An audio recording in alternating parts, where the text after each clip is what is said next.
Hello and a very warm welcome to the presentation of Embracer Group's fiscal Q4 results.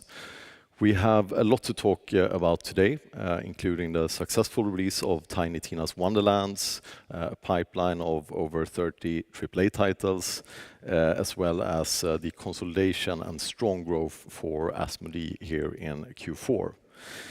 We also have quite some familiar faces with us here today and some distinguished guests from France and the US.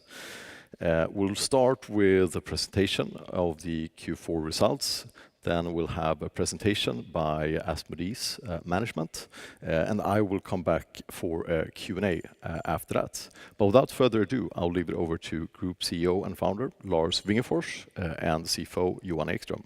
Please go ahead, guys. Thank you, Oscar, and good morning, everyone, and very welcome to Karlstad, Värmland. To start, it's not possible to talk about the quarter without mentioning the darkest chapter of the European history in modern times. I'm deeply saddened of the inhumane and aggressive war in Ukraine. It's an inconceivable act of cruelty that overshadowed our everyday progress in the quarter. All of our employees are part of our family.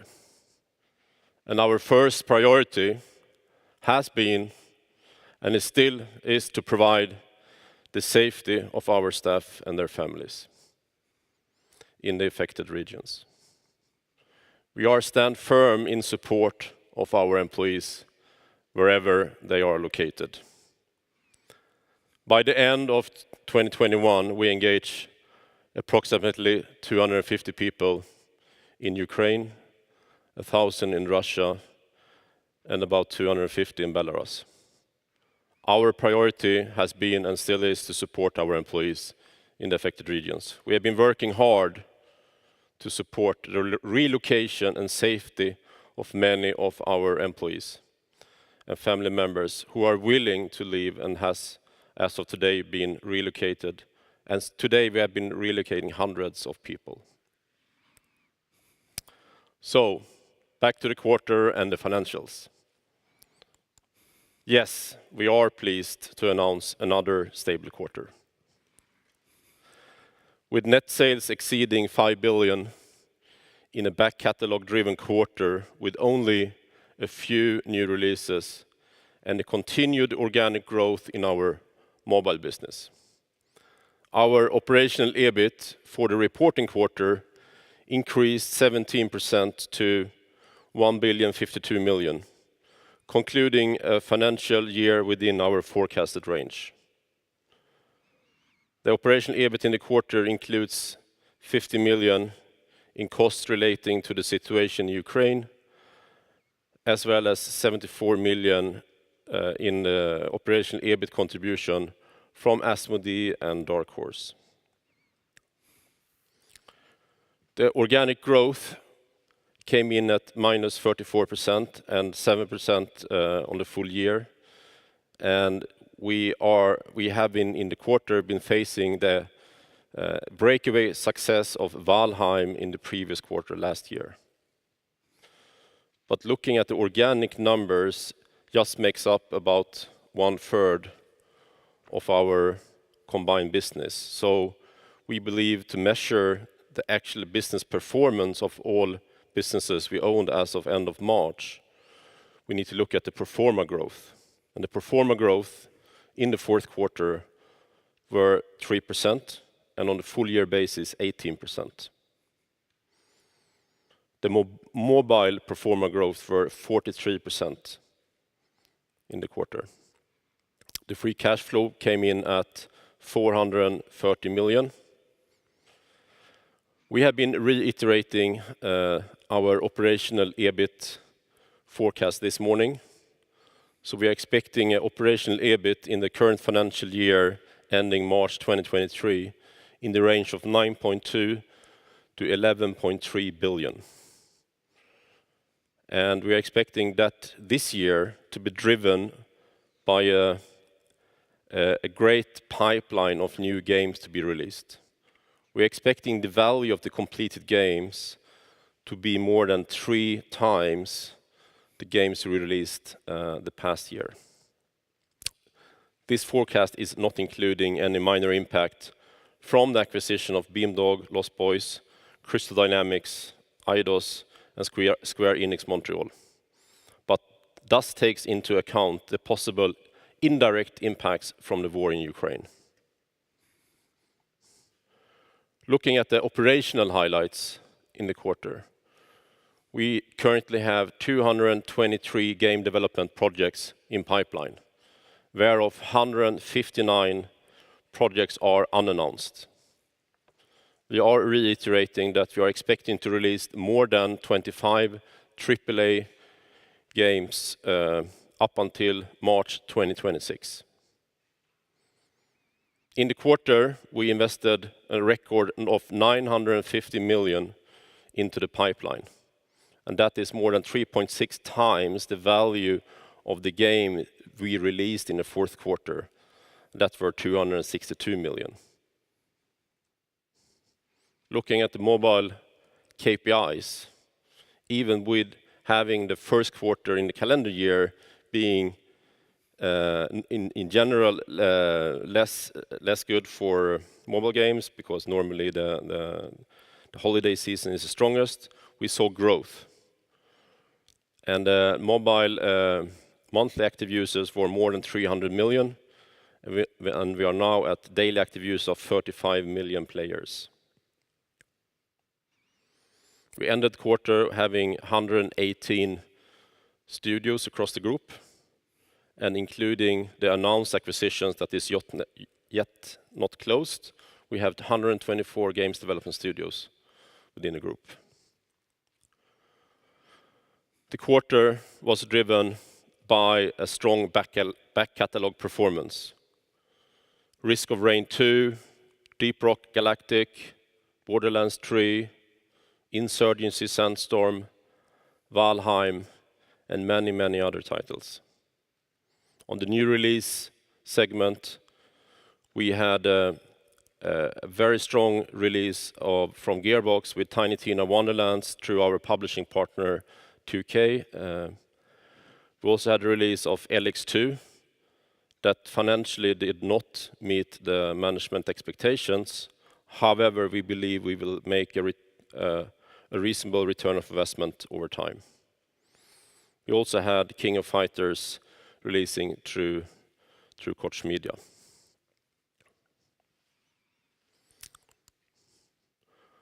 So let's jump into the business areas.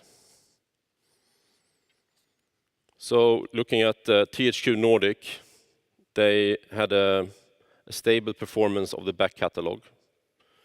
Again, SpongeBob, Battle of Bikini Bottom, Wreckfest, Biomutant are evergreen titles continuing to perform. Again, in the quarter, they released LX2, but also Expeditions Rome and a number of other titles through Handy Games. We believe both LX2 and Expeditions Rome will have a positive return of investment over time. However, in the quarter, it did not really achieve the expectations. Currently, there are 21 studios across THQ Nordic and are close to 1,000 people in headcounts. During the quarter, they announced the acquisition of the Frankfurt-based Metric Minds, a renowned service provider of animated content. They also announced the opening of the office in THQ Nordic Singapore. Looking ahead, they have a very busy schedule of new games, including Way of the Hunter, a new SpongeBob game, MX vs ATV in the end of the quarter, Outcast 2, Jagged Alliance 3, and an amazing remake of Destroy All Humans 2.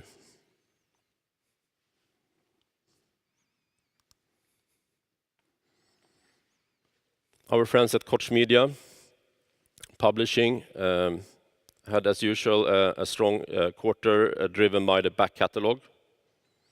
They achieved 543 million in sales. And again, the main back catalog drivers were Metro Exodus, but also we see a strong continued performance of Hot Wheels and Arizona Sunshine.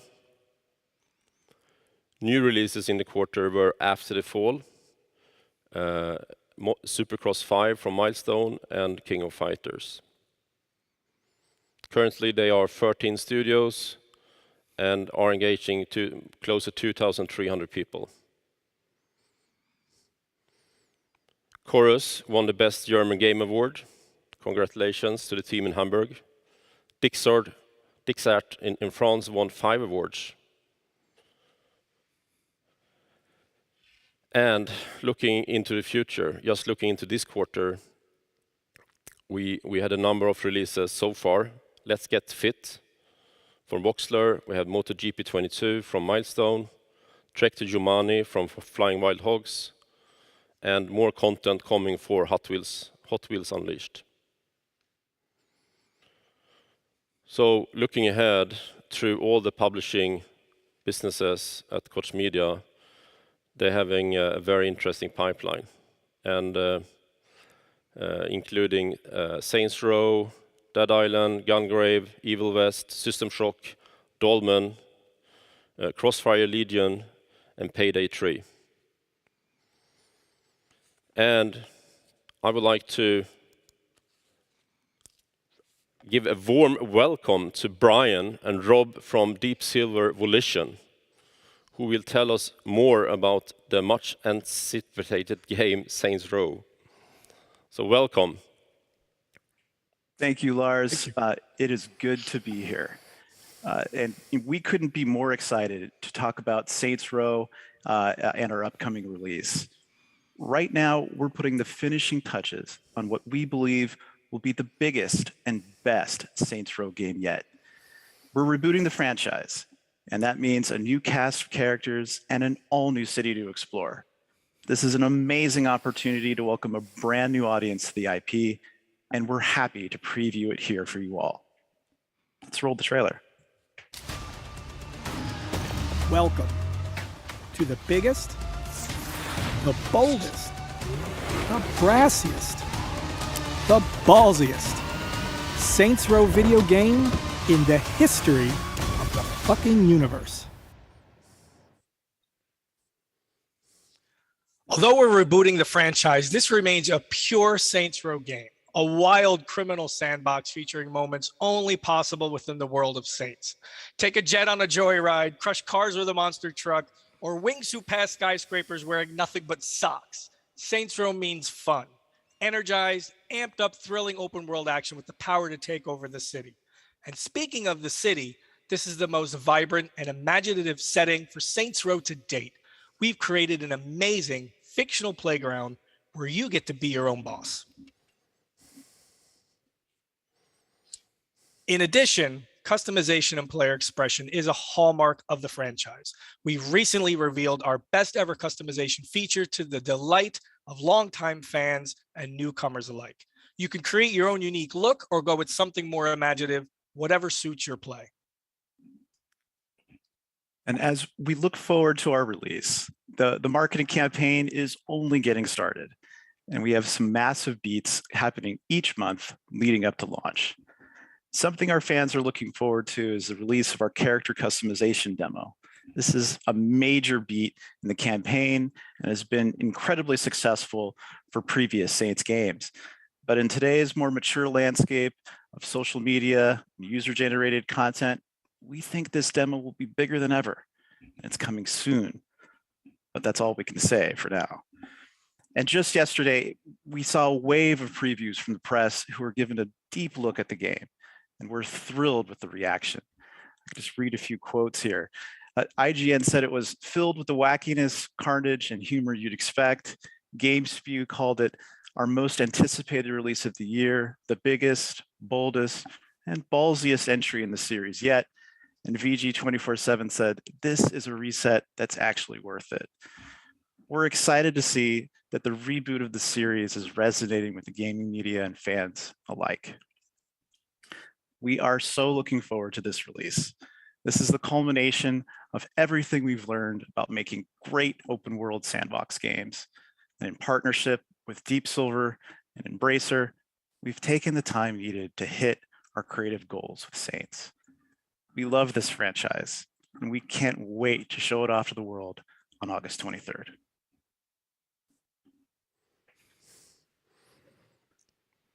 Thanks, guys. Brian, Rob. So what do you think is the most exciting feature of the game that sets Saints Row apart? It's tough to choose just one. The game is so large, but if I were to choose, it's got to be customization. Our customization feature set is just best in class. We offer a huge amount of choice and the opportunity for self-expression. It's certainly greater. The likes of which you haven't seen in any other game, really. Yeah, for me, it's our co-op feature. We offer untethered co-op throughout the game, which means 2 players can play through the story together. You can indulge in all the side content, all the diversions in the world, or just go out and cause chaos in our great sandbox with all the toys we offer players. There's no game in the genre that does it as we do, and it's just an incredibly fun way to experience the game. Thank you so much, guys. We are super excited. Thank you so much for keeping awake. Thank you. Thank you. So that was America calling, and let's jump into our friends at Coffee Stain and Ghost Ship. So Coffee Stain and Ghost Ship had another stable quarter. Obviously, it was a tough comparison quarter to the previous year's Valheim. However, the quarter saw a continued stable performance of Valheim, Satisfactory, and Deep Rock, achieving a net sales of 171 million in the quarter. They also, in the last of 5 hours of the quarter, had a release of Midnight Ghost Hunt to, I would say, a good start with the community heavily engaging in the product. So I can't wait to see what that game could deliver over the coming year and years. So also in this quarter, ending in June, they have been releasing Songs of Conquest from our friends in Gothenburg.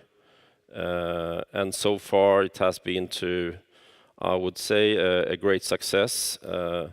All the fans, I still remember myself of the Heroes of Might and Magic, and there's tons of fans out there, and I think this is a true successor of that franchise. They also announced that Valheim now sold more than 10 million copies during the quarter. And again, they've been awarded, Deep Rock Galactic was awarded Best Live Game in Denmark, and it now has reached more than 10 million downloads.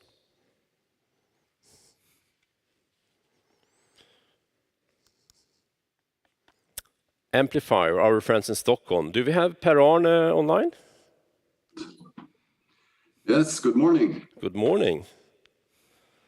Welcome to Värmland. Thank you, Lord. I give it over to you, Per-Arne. How are you doing at Amplifier? Amplifier is doing good. We are still in investment mode, as you will know. I'm in Copenhagen today with Niels at the Invisible Walls. But Amplifier, we are 19 studios at the moment. Lion's part in pre-production or full production. But you can expect to see a lot more coming from our studios over the years. And we are extremely excited about the upcoming new IPs that comes out of Amplifier as we go along. Worth noting now is also, of course, that during the quarter, we still have a solid performance from Little Nightmares, Farseer. And during the quarter, we also were able to acquire 2 more companies and join them to the family of Amplifier. It's a creative endeavor, which is a studio from Gothenburg, founded by Martin and Rasmus. They create idle casual and the hyper casual mobile games. I've been part of working with the A studio for well over 10 years. part of actually shaping that studio in Skövde from the beginning. So I'm very, very excited, very happy to have them join in the group. And last but not least, we also have Invisible Walls. We met with Niels in San Francisco a couple of years ago, and we immediately fell in love with their title, First Class Trouble. And keeping in touch over the years, we finally got to invite them into our family, which we are extremely happy about as well. They released their game First Class Trouble last year with a successful launch and great success. Also, actually awarded the best debut game by the Danish Game Awards. And now they are, I wouldn't say knee deep, but they are working on their next game, a quirky game from within social strategy also, set in a typical American 1950s neighborhood. But I think it's better to let Niels talk about Invisible Walls rather than me. So take it away, Niels. Thank you, Per-Arne. Yeah, I'm really excited to be part of, or we are really excited to be part of Amplifier Group and Embracer Group, especially because I think we're on a very fun and interesting journey to try to capture a new space in gaming. When we started out Invisible Walls in 2017, we really wanted to, we had this vision of trying to do for gaming what reality TV did for television, which is create interactive spaces which are really emotional and where the games are as fun to watch as they are to play. And with more than 3 million hours watched on Twitch and 30 million views on YouTube, and more than 1 million players across console and PC, I believe our first game, First Class Trouble, has really set us up for a great beginning with Invisible Walls, becoming a leader in this sort of new space called social strategy. That's also why we're so excited to be part of Embracer, because it allows us to pursue creating these great games, but also make an organization and create the tools that really make us able to become a leader in this new space. So we're really, really excited to be part of the family. And you will be. Yes. Yeah. Thank you, Niels. I was super excited to meet you in Stockholm and hear your background. I think your background from film and television is super interesting, and I can't wait to see what you can bring in the future. Thank you. Thank you, Lars. Thank you, Per-Arne. So with that said about Amplifier, let's jump to our friends at Saber. And I think we have Matt here physically in the room. So Matt, why don't you come on stage and tell us about how you're doing at Saber? All the way from New Jersey. Upping your performance here, I like it. Yeah. So where do I stand? Next to you? Yeah, no, stand here. Should I put my arm around you? Yeah. Should I go like this? Welcome. It's like we're an whole family. So it's good to be here. Is my slide up? My slide is up. So I actually have, filming me now, Andre and Tim and Corey in the audience. It's very good to be traveling again. I could say that first and foremost. And it's good to meet new friends. From Asmodee, who, do I pronounce that correctly?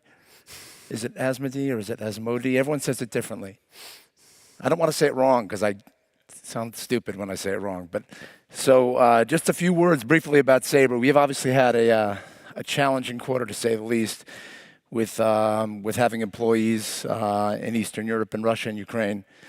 But I can say confidently that we've been able to overcome those to the best of our ability. Our games are on track. Our people are safe. We're supporting our employees. And it's been, while it's been a challenge, probably the biggest challenge we've had in the 20 years we've been doing this, it's been something that we've been able to deal with, I think, relatively effectively, and we're feeling pretty confident about that. So production has not really been impacted, and everyone is in a good place. In terms of what we're doing at Saber, well, we're doing a lot. I mean, this is just the tip of the iceberg. We have about 50 games or so plus under development in various stages. I don't really go through the financial stuff because... No, you know. All right, good. Because you can read I can that. support you on that. No, Yeah. don't worry. I just make up the numbers and they'll correct me later. If you look at that screen, Matt, you know, you will it's right there. But this way I don't have to look at myself if I'm looking at that screen. So, you know, one of the highlights we've had in this quarter is actually we released Evil Dead last Friday. And this was a game that was our first developed and published title for Saber's new publishing unit. And we've sold approximately 500,000 copies of this game in in 5 days. So I don't remember what our original projections were. Thank you. Yeah, you're welcome for that. Well done. Right. You know, it was really nice when I actually got to take that money and put it into my pocket. But now, now it goes to the great Swedish shareholders, which is awesome. But we actually are tracking with World War Z better than we did with World War Z. With Evil Dead better than we did with World War Z. And so we have very high anticipations for the future on this game. We feel that if we continue to support it, it's going to just continue to kick butt. I mean, we have a support plan in place for operations, and the game just is fantastic. The reviews are literally 10, 15 points higher than they were for World War Z, and are, you know, I guess you could say there's a game called Dead by Daylight, which was one of the inspirations, and we're scoring about 15 or 17 points higher than they did on Metacritic upon release. And so, not to, you know, I know I have to be humble. You always tell me I have to be humble. So I will humbly say that we are going to kick ass on this game, and it's going to make a lot of money for everybody, and it's the first in a new franchise for Saber. But that's not it. We also have a ton of other products under development, as you can see. I think one of the highlights that I would mention is Space Marine 2. We really sincerely believe that that's the best game that Saber has ever done. The response to that when we announced it last year at the Game Awards was just mind-blowing. That should be out. Did we announce when that's coming out? No. We did not announce when that's coming out, so that should be out. No release dates. In my lifetime. That's all I can say about that game, apparently. So anyway, we have a lot going on at Saber. One of the things that's also worth mentioning, and I think I mentioned this a couple of years ago when I initially joined the group, is that for me, one of the focuses has always been connecting the dots between the various groups within Embracer. And we've been starting to do that in a significant way. I've learned over time that Embracer is one of the few good guys in the industry, and I'll clarify what I say. What I mean by that is everybody looks at Embracer, whether it's Microsoft or whether it's Sony or whether it's Nintendo or whether it's Google or Amazon, any of the major content creators, and looks at us as kind of a friend. We're on everybody's side. We're neutral. And maybe that's a Swedish trait more than anything else. I don't know. The Americans don't seem to be too successful at that. But we're able to work with everybody. And that's opened up a lot of doors for us, for negotiation, for contracts that we've been able to sign. Just the attitude towards Embracer is just incredible. And to add to that, because we're so big right now in terms of the number of IP that we have, we've really had an opportunity to gain some leverage. But that leverage can only be in terms of our negotiations with our partners. And we're strong. We have a tremendous amount of IP. Now we have Asmodee, right? So, okay, you'll correct me later. So we have Asmodee, and Asmodee has a ton of IP as well, and I think we're finally able to leverage the collective strengths of the group in our negotiations and in our dealings with our partners on all fronts. We have a tremendous amount of data with regarding the games that we've developed, which helps us with projections for future titles and making the right business decisions. We have tremendous back catalog, which means that our content pipelines are super interesting. And then we have just, I know I'm off script, but you told me to talk about synergies a little bit. So, and then we also have, we're seeing what all the other studios and all the other development groups or operative groups, what their needs are, and they're seeing what our needs are, and we're really able to work effectively now together. And so one of the things I love about this company over the last 25 months or so that I've been part of it is I'm watching and I'm part of the evolution. And the evolution is just incredible. We're really kind of gelling as a group. I feel like we're one big family. I think we're all not only just cheering for each other on the sidelines, but we're actively engaged and involved in finding ways to work together. You know, there was a misconception early on, I believe, that Embracer was a roll-up company and that we would buy a bunch of studios and those studios would not be connected to one another, and that is absolutely not the case. I can tell you personally that Saber is working at the moment with, in some capacity, and significant in some, and at the moment less significant, but soon to be more significant, with every other operative group within the company.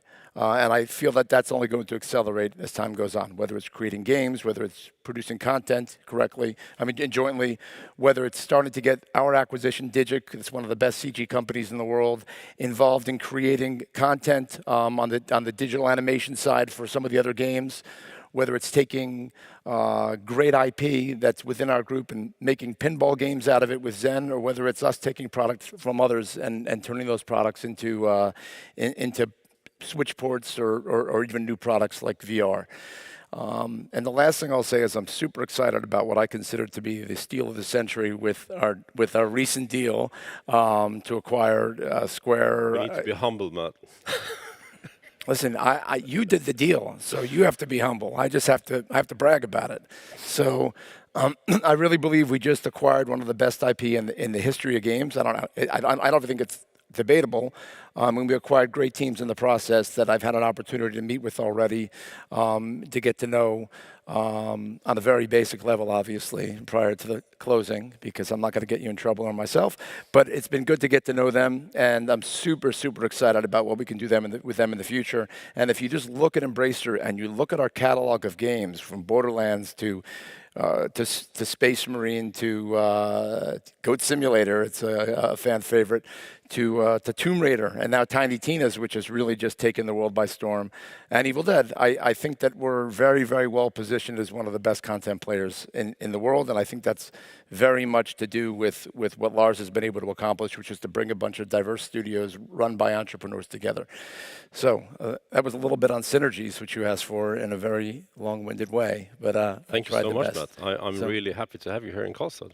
It's good to be here. Yeah. It's good to be here. I walked down the street. It's really a cool street. Yeah. Not like Jersey, though. But not like Jersey. Sure. Can I go now? Yeah, please have a seat in the sofa here. Okay. All right. Oscar might have a few questions for you later. Wow. So with that said, I think we are excited to see the performance of Saber Interactive in the quarter. They had a stable quarter of revenues of 448 million. Driven by, again, the catalog, Insurgency, SnowRunner, World War Z, Aftermath. I just love that they are able to, add more and more of those evergreen live-operated franchises into the portfolio. They're also growing inorganically and organically. I was pleased to meet Martin, and he is actually coming to Karlstad here in a week from Argentina, and that is the entrepreneur behind Nimble Giant. And he told me they set up 3 new South American studios in Peru, Chile, and Uruguay to tap the talents in games development. Super excited what they can bring in the future. And our friends in Austin at Aspire continue to grow. They brought in Beamdog, one of the iconic companies in Canada that has been working on Dungeons and Dragons franchises for the past decade. So Saber, you're definitely progressing. Moving over to DECA. So DECA, year over year, obviously, now having the inclusion of Crazy Labs in the numbers, which is the key driver of the revenues, coming in at 615 million in the quarter. They had, across the DECA group, mainly Crazy Labs, more than 21 million daily active users in the quarter, and 230 million monthly users. So Crazy Labs is growing. I think they built an amazing team across the world, driven out from Israel, and I can't wait to see what they can deliver in the future. And again, Easybrain, our friends in Cyprus and Belarus, had another record quarter. Revenues coming in at over 1.1 billion SEK in the quarter. Strong performance explained by one ads monetization platform deal. You can partly compare that to deals we're doing with Game Pass, leveraging all the content we're having.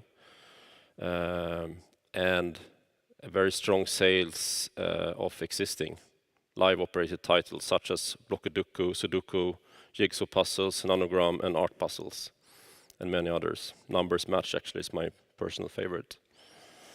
So looking at our portfolio of products, 8 of our 25 top revenue titles is from Easybrain in the quarter.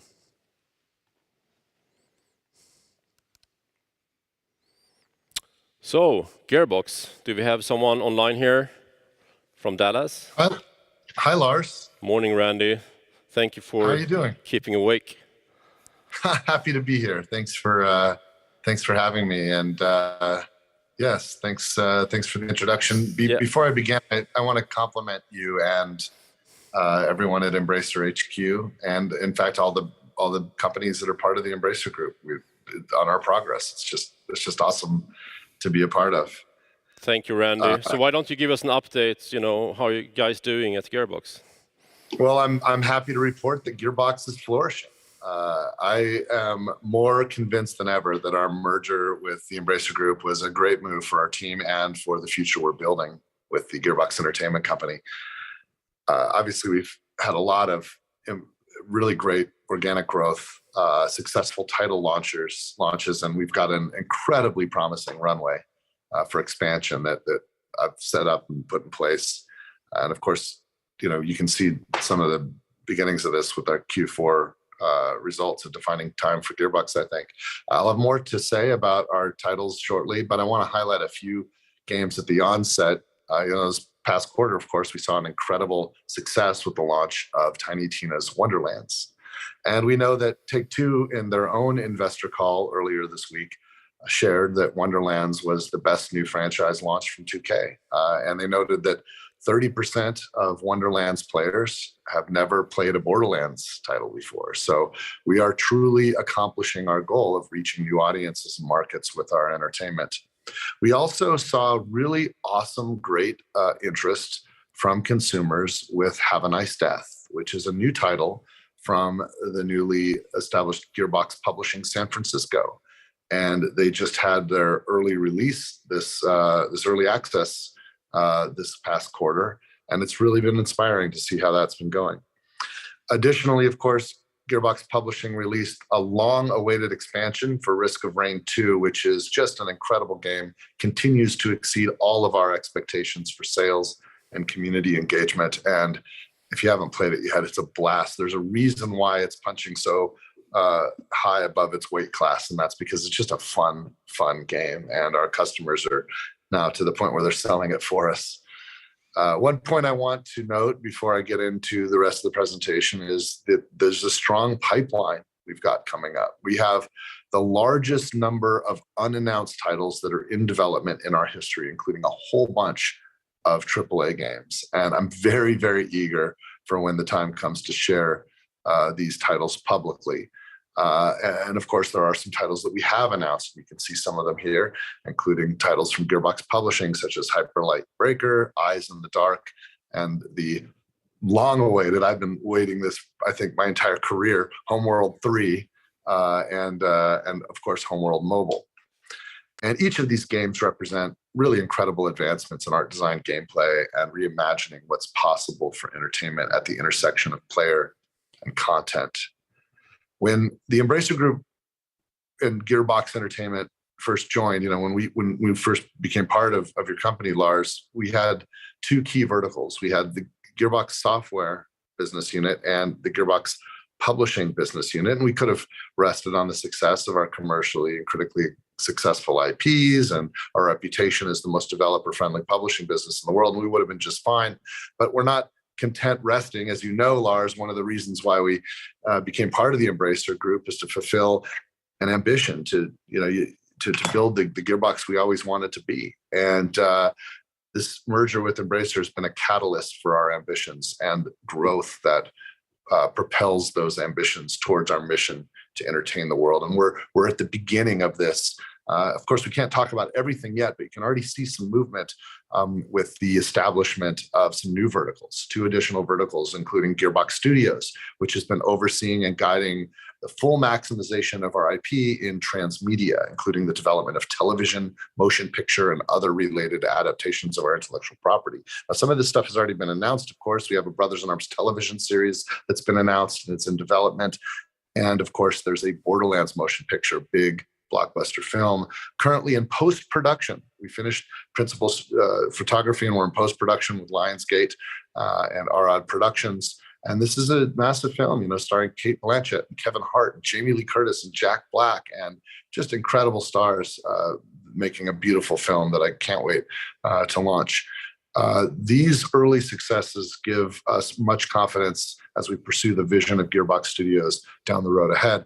And to support that, we created Gearbox Properties, which is here to guide the sort of collective vision, the creation, growth, and strategy of Gearbox Entertainment universes, characters, fiction, and products. And it serves as a central hub for the coordination across mediums and business units with our valuable intellectual property.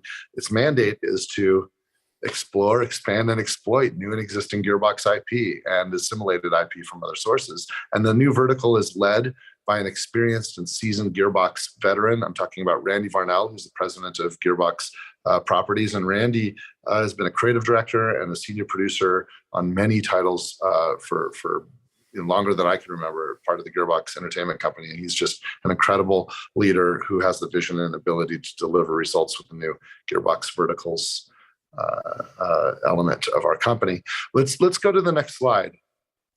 Look, the strength of our history and our recent growth gives us a wide stable of titles that continue to engage players and reach new audiences. Obviously, I think center to what a lot of people think of when they think of Gearbox is the Borderlands franchise. And we even with our most recent entry, Borderlands 3, this is the fastest selling game in the history of the 2K publishing label, Take-Two's publishing label. And we have, people are starting to catch on. We have a robust franchise plan. Earlier I teased the upcoming release of a new Tales from the Borderlands game, and we have more in store for Borderlands fans, of course. We've got Risk of Rain 2 from Gearbox Publishing, and this is a title that continues to delight and inspire new customers and engage them with ongoing content. Tribes of Midgard is another great success. It's another one of the publishing titles, and it's an example of many games that we publish that showcase our ability to bring new entertainment to the market with a high degree of replayability and community excitement. And we're proud of Gearbox's future, including Have a Nice Death, which just experienced a successful early access release. But of course, if you move to the next slide, we just knocked it out of the park with Tiny Tina's Wonderlands. It is exceeding all expectations. We are 2x the engagement of our comps and our targets, literally 2x on engagement. And it's just been an incredible response to Wonderlands. Critics loved the game.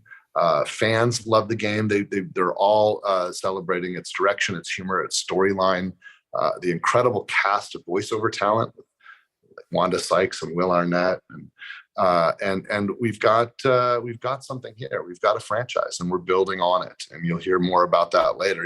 It's awesome to be able to take the successful Lands style shooter looter, the gameplay that we first introduced to the world with Borderlands, and to take it in an entirely new direction. And that's what Wonderlands does. And it represents a fun and exciting opportunity for Gearbox as we look further to develop Wonderlands into a franchise, and you'll hear more about that soon. But let's take a moment and let's see the game in action for a little bit and share some of the additional positive feedback that we received from the launch of Wonderlands. You want to roll that video?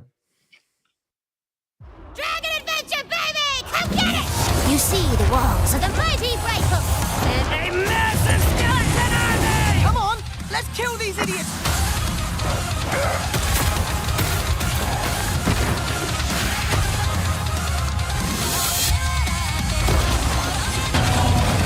Welcome to my Wonderland!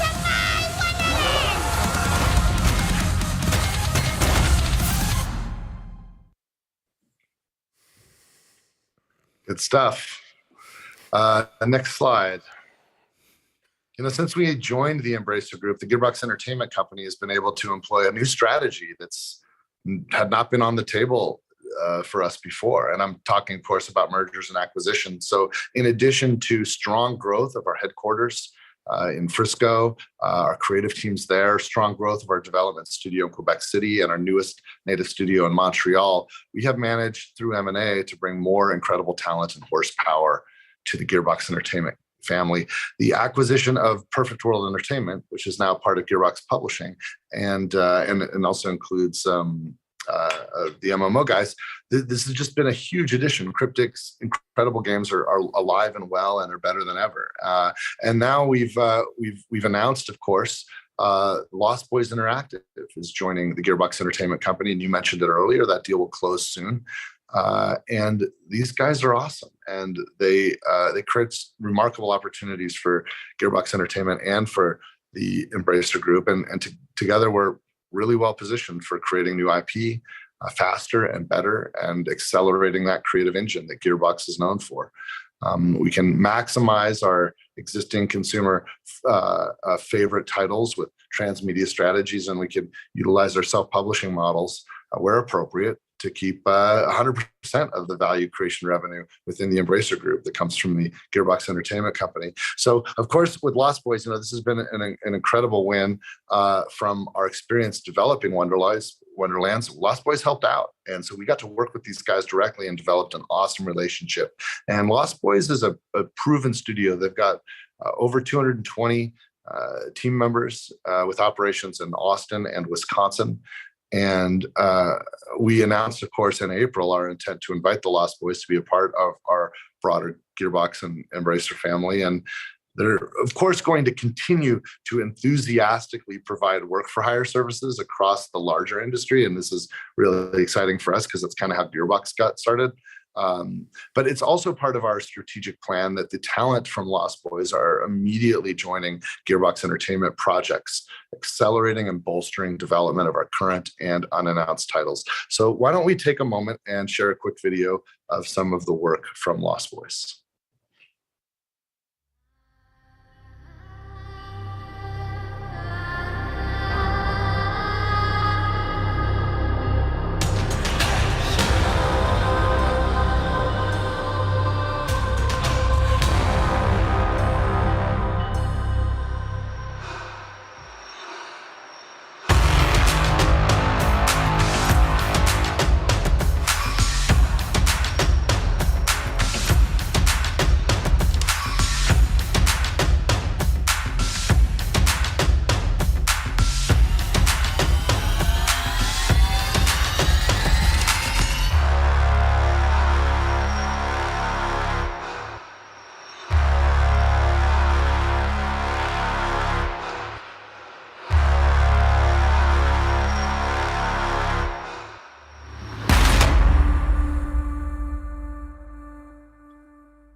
Wow. Well, thanks a lot, Lars, for letting me brag about the Gearbox Entertainment Company and all the incredible talent that's kicking ass for Embracer Group. I'll be around. I don't know if you want me for the Q&A, but I'm excited to stick around for the reports from the other members. I think it's okay. I know it's the middle of the night, Randy, so I will try to answer up on any Q&A for you. So feel free. You're a hero. Well, then maybe I'll slip into my PJs, but I'm still going to watch the rest of it because we got so much exciting news. I want to see how it all goes. Okay. Thanks, Randy. Cheers. Thank you. So, with that said, from Gearbox and Randy, why don't we introduce or I would like to say I'm really happy to have the fantastic team of Asmodee here today in Karlstad and to present their business. So Stefan, Simon, Thomas, Müge, the stage is yours.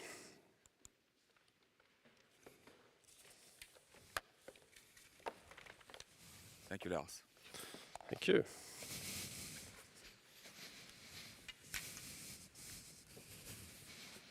Thank you, Lars.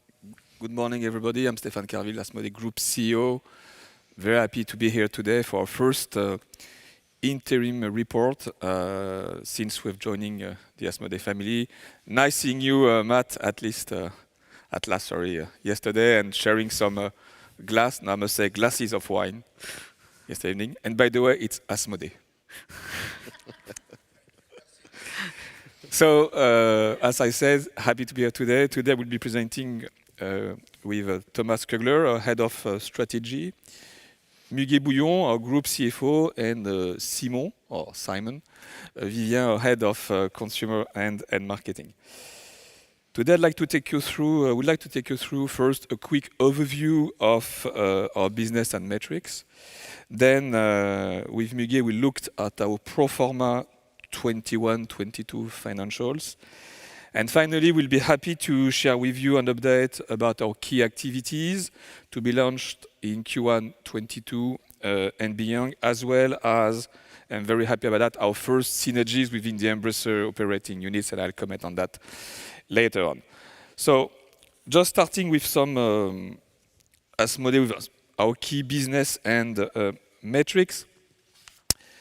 With our IP broad portfolio, at the core, our strategy is to deploy our IPs across various forms of entertainment, board games, interactive games, books, media, etc., to become an innovative gaming and global content player. In order to do so, we've structured our group around four what we call platforms. The first one is the board game platform. So at its core, it's about board games, and this is where basically we do publish board games throughout our 22 studios, and then we distribute them throughout our 21 distribution units. And this board game platform obviously remains at the backbone, is the backbone of our group. Then we have a second platform called the interactive platform, which is focused around interactive gaming through Asmodee Digital, our little video game studio, and Board Game Arena, our online board gaming platform. The third platform being the entertainment platform, and it is about to deploy our IPs to non-gaming form of entertainment, such as books, media, TV, movie, and merchandising. And finally, the consumer platform, to better engage our consumers with our IPs. Moving to some highlights in numbers.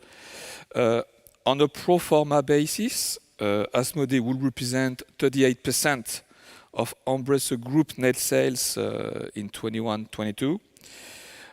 We have a total workforce of 2,346 people spread across the globe, from Europe, US to Asia.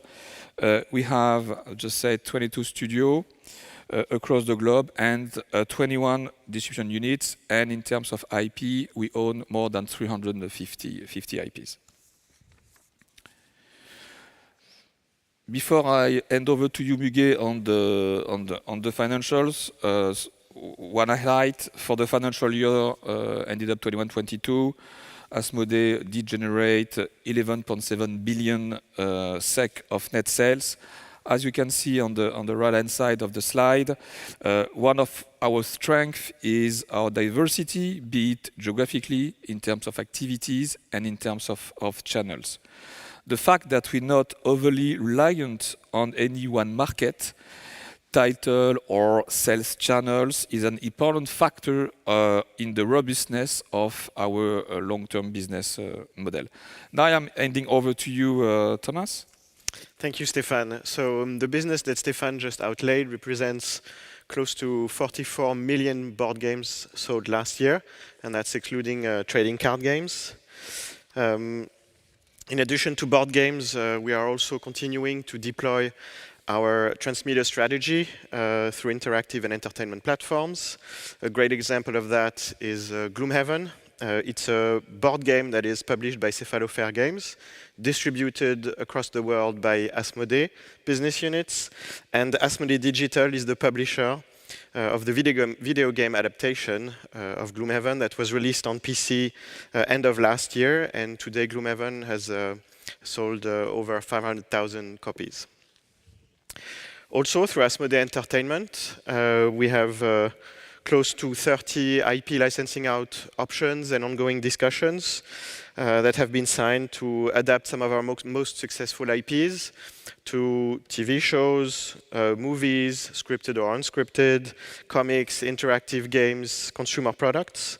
And Simon will share more about those deals in a couple of minutes. Through Aconite, our fiction novels publishing imprint, we have released last year 30 new books. Most of the novels are on Asmodee's own IPs. It allows us to develop our universes, our storytelling, our characters, laying the grounds to bring those IPs to media, movies, or TV shows. And as we do in board games, we are also on top of our own IPs. We work with leading third-party franchises, such as Marvel or other successful franchises from video games. In terms of M&A, our acquisition portfolio illustrates the diverse approach we have that is centered around board games, builds IPs, and expands into new forms of entertainment. During the last year, we have continued to broaden our IP portfolio and creative talents by the acquisition, for instance, of Plan B, the publisher of the hit game Azul. We have also taken a majority stake in Exploding Kittens Studio, makers of the Exploding Kittens board game that has sold over 18 million copies worldwide. We acquired Board Game Arena, a leading digital online board gaming platform, which allows 8 million players across the globe to play their favorite board games instantly with players all around the world. We have also completed the acquisition of Miniature Market, a leading e-commerce specialist for board games in North America, to engage even further with our consumers, and we did this 1 year after completing a similar acquisition in France. Thanks, Thomas. We do also have a very strong pipeline of future acquisitions with dozens of active discussions ongoing. Yes, for sure, you're right. Thank you very much. I also would like to take the opportunity of this presentation to thank all the employee teams composed of highly talented people who have made all of that possible. Turning now to an overview of our performance for the financial year 21-22. I'm very happy to hand over to you, Miguel. Thank you, Stefan. All figures shown here and on the following slides are presented on a pro forma basis. As you can see, Asmodee had a very good, solid Q4 performance, outperforming the market, with net sales increasing by 19% to 2.6 billion SEK. This is noteworthy in particular, given the uncertainty created globally by the events in Ukraine. Growth was driven across all regions, with trading card games in particular performing very strongly. You will notice that while the quarter had a very solid growth, it was below the full year growth performance that I will be explaining on the next slide. To provide some context, I think it is important that I take a minute here to talk about the seasonality of our business. Compared to certain segments of video game business, the phasing of our top line delivery is significantly less impacted by the timing of new releases. Instead, it typically follows a largely predictable seasonal pattern. Q3 is the highest contributor to the full year sales, driven by the high demand during holiday period, while quarters Q4 and Q1 are generally our weakest periods and the lowest contributors to the net sales. Moving on to the full year performance, this was a very successful year for Asmodee, with strong growth delivered both on the top and bottom line. Net sales for the year grew by 34% to 11.7 billion SEK.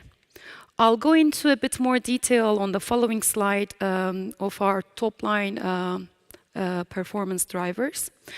But on an operating EBIT level, we delivered just over 2 billion SEK for the financial year, an increase of 31% versus prior year. Operating EBIT was driven by the margin benefit of revenue growth, combined by a well-balanced cost base. While we continue to invest in people and the structure to have the right talent in place, and that we scale with the growth of our business, total operating cost as a percentage of net sales decreased by 2.3 points versus the prior year. Let's take a closer look now at the different drivers of our 34% growth. We've already mentioned that one of Asmodee's strengths is the diversification across geographies, channels, activities. As you can see here, the net sales for the financial year was driven by the strong growth across the board. Our three largest geographies, the UK, France, and the US, combined represent around 50% of our total sales, and they all delivered double-digit satisfactory growth throughout the year. Growth was driven by the strong performance of both board and trading card games. As a reminder, board games represent over 50% of our activity, and it grew 13%, and trading cards around 79% versus prior year. The board game growth came also across the portfolio, with notably franchises such as Ticket to Ride, like Marvel licensed games like Seven Wonders performing very well. Growth in emerging markets came in particular by Board Game Arena, one of our recent online board gaming platform that Thomas mentioned earlier, as well as the online B2C operations we've had in the US and in France. In terms of sales channels, the hobby channel showed the growth quite satisfactory, a solid growth, while the toy multi-specialist channel rebounded strongly. Thank you, Miguel. As you just laid out, the performance of 2021, the financial year 21, was obviously propelled by the quality of our entire lineup, obviously ranging from our best-selling titles, such as Ticket to Ride, but also all the way down to our new releases. A good example of the quality of our new releases has been the fact that recently it was announced that two of our most recent releases, Seven Wonders Architects from Hippo Studios and a Game of Cat and Mouse from the Exploding Kitten Studios, both were awarded Game of the Year awards. We've also been able to share exciting news lately. The Exploding Kitten Studios announced that a new adult animated TV series will be broadcast on Netflix starting 2023.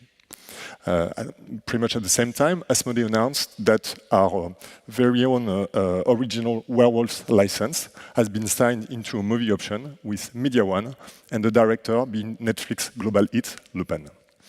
And finally, obviously, all throughout the year and in the years to come, we've been able to, and proud to extend our long-standing relationship with key franchises such as Disney, Marvel, and Lucasfilm to continue publishing board games based on those franchises.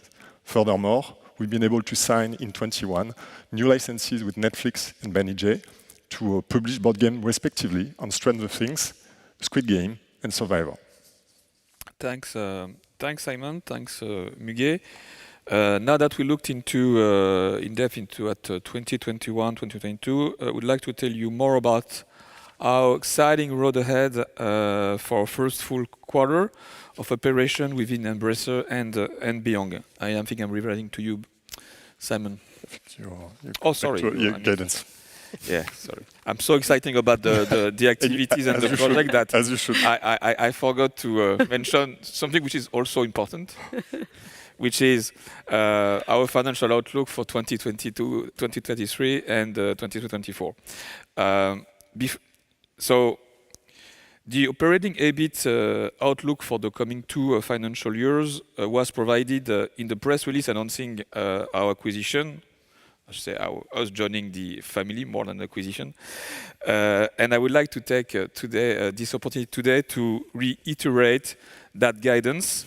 So from 2 to 2.5 billion SEK for 22-23, and from 2.3 to 2.9 billion SEK for 23-24. So now I can revert on to you. Yes. So we talked a bit just earlier about our most recent releases and our performance for the financial year, but we have an exciting Q1 ahead, and obviously the year has already started. So all the teams are, I would say, fully active on those key new releases. So let me take a moment to tell you a bit about our Q1 releases, and obviously we'll explore some of the later ones. On the board game front, Asmodee will release a new version of our best-selling Ticket to Ride franchise focused on San Francisco in the 70s.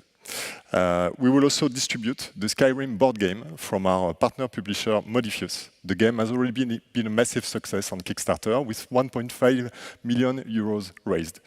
And also you can expect to see numerous new releases coming on our successful Marvel and Star Wars range, as well as new iterations on our own IPs, such as, for instance, Arkham Horror. But during Q1, we will also be active on the video game side, starting with Exploding Kittens, the game, which has just been announced to be part of Netflix gaming offer for their Netflix game offer, available free of charge to all of 222 million Netflix subscribers. Catan, one of our best-selling franchises with up to 80 million players worldwide, will launch on Board Game Arena this summer. The launch of Catan on Board Game Arena will even further consolidate the lineup and the value that we have of all the games on Board Game Arena, which is extremely important for a subscription-based service that is now part of Asmodee. Furthermore, Ember Knights, which is a PC action roguelite for 1 to 4 players, has just been launched on early access and has sold to date more than 30,000 copies, materializing a very promising start. And we're anxious to see what it will become when it fully opens to the public. Finally, on the books side, we also have a very strong activity in the next few months with 40 new novels releasing, not only on our Asmodee IPs, such as Descent, Legend of the Five Rings, or Twilight Imperium, also on third-party board game IPs, such as Terraforming Mars, from our Swedish friends at Freaks Games, but also other books based on Marvel and other highly successful franchises. These will bring us to a total of 65 books published by Econite since its setup in 2020. Further down the line, in the years to come, all of Asmodee's 22 studios and 21 distribution units will accelerate their output in terms of new releases and new IPs. We are slated to release over 125 new releases per year in the years to come, and starting 2023, we expect to launch at least 25 new IPs every year. Thanks, Simon. Moving now to another topic which is very important for us that we care a lot is I often say that game bring people together, and at Asmodee this is really at the heart of our social and CSR commitment. And this is why I'm super proud that we've been able to announce recently the launch of Access Plus, which is the first board game studio dedicated to adapting our iconic titles for children, adults, and elderly living with cognitive or neuropsychiatric disorders. The first titles, Double Spotted, Timeline, and Cortex, they've been developed with medical professionals for players with cognitive disorders. And those games will be firstly available in France, Canada, and Belgium this autumn, and will gradually become available globally in the coming years. In addition to that, we've also committed to the financing of the first chair studying creativity in the well-known Paris City University for Health and Social Studies during the next 3 years. Finally, and to end up our presentation, I'm more than excited and super happy to share with you that I've been able to witness firsthand all the common excitement around synergies between not only our teams but all the Embracer Betting Unique teams, starting with you teams, Matt, because we've been joining for a bit more than 2 months, and we've already been able to develop 2 fantastic projects with your teams. The first one on Gloomhaven, our PC adaptation that Thomas just mentioned, and Gloomhaven is going to be ported on consoles by Saber.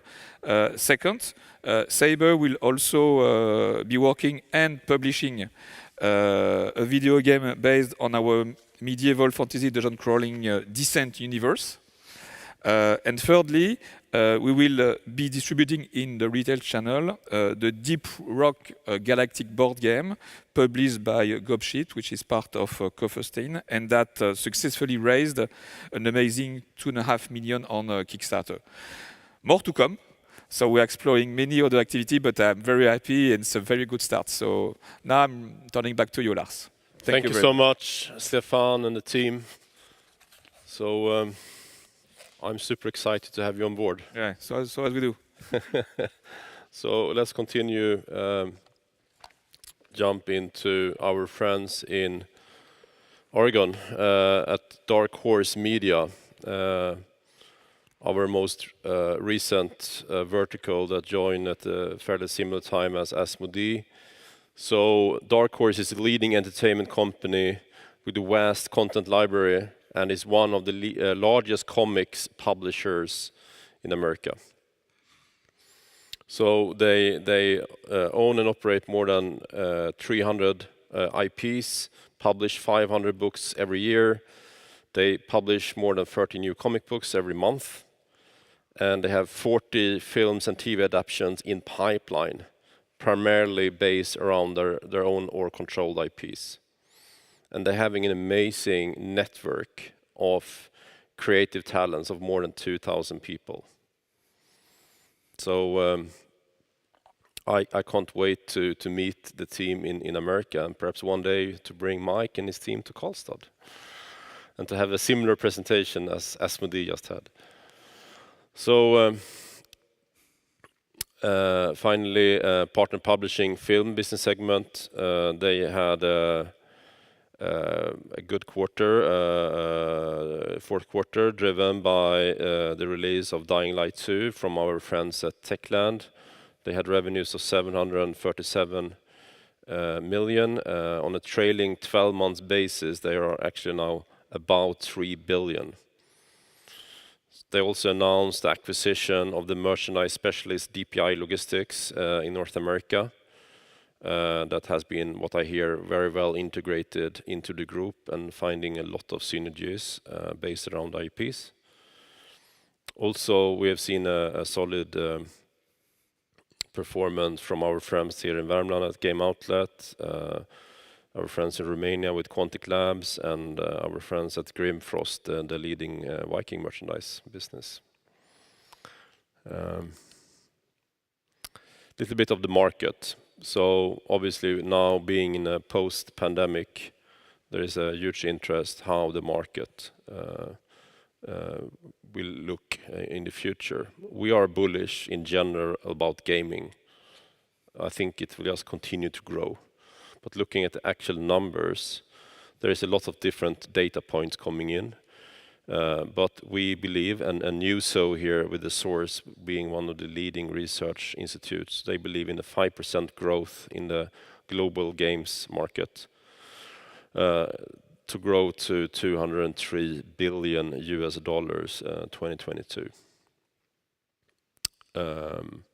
Looking at the global board games and collectible cards market, they see a similar performance this year as last year, but ahead they see a 6% CAGR between 2022 and 2026.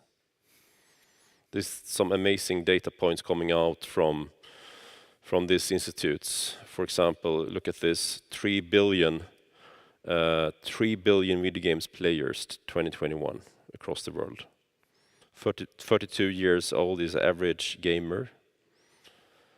Half the population plays video games, and 47% of gamers are female today.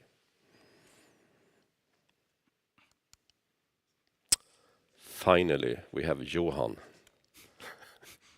Welcome. Thank you, Lars.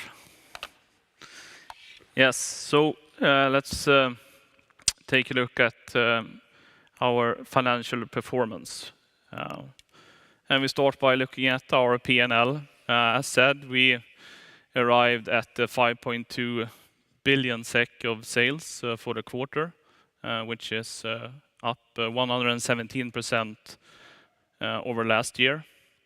Growth is primarily driven by business area games, where we're growing with 124%.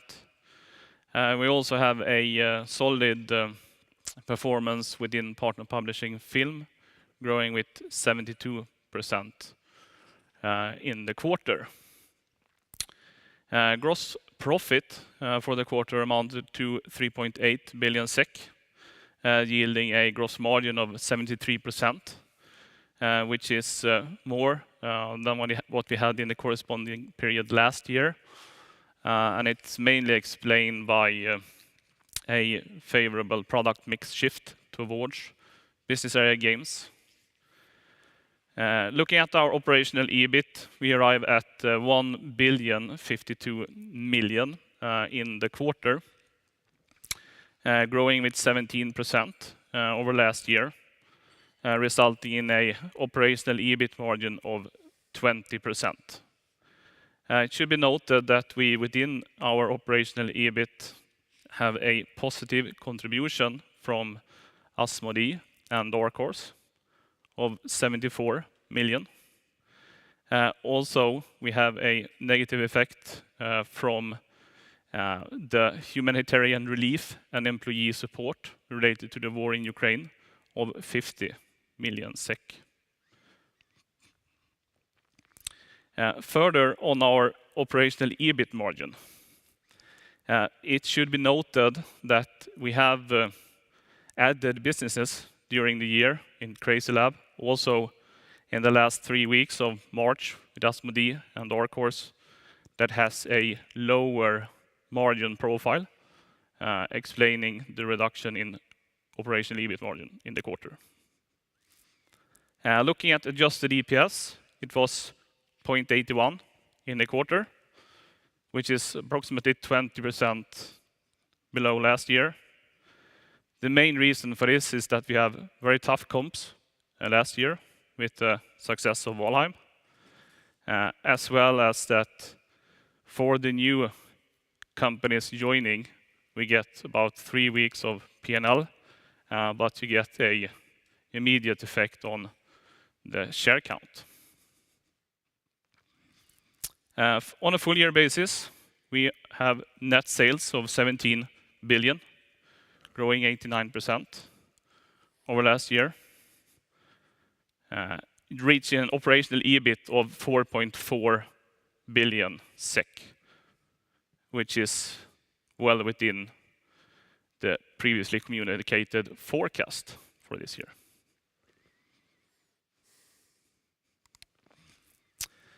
Taking a closer look into our net sales within PC console and mobile gaming, we can conclude that we are continuing the growth journey, growing with 195% in the quarter, reaching 13.4 billion approximately for the full year. We continue to see a high share of digital sales, topping up in the quarter of 94%. In the absence of larger releases in the quarter, we have a solid back catalog contribution, reaching 93% in the quarter. We have a well-diversified revenue base. For the full year, there is no single title that amounts to more than 4% of total sales.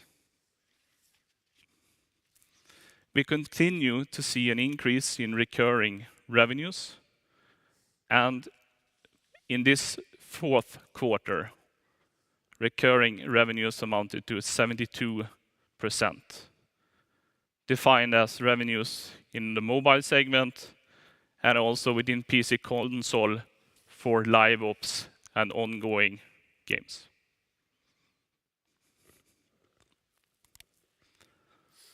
Looking at our cash flow and financing, we have a free cash flow in the quarter of 430 million,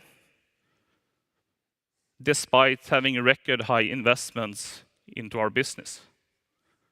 We invested approximately 1.2 billion into the business, where the vast majority is going into our games development portfolio, 950 million.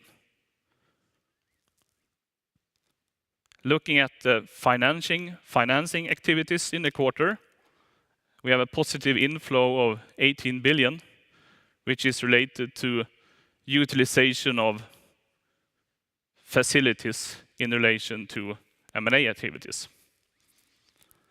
And also net investment in acquired companies, 28 billion in the quarter, mainly related to the closing of Asmodee and also Dark Horse.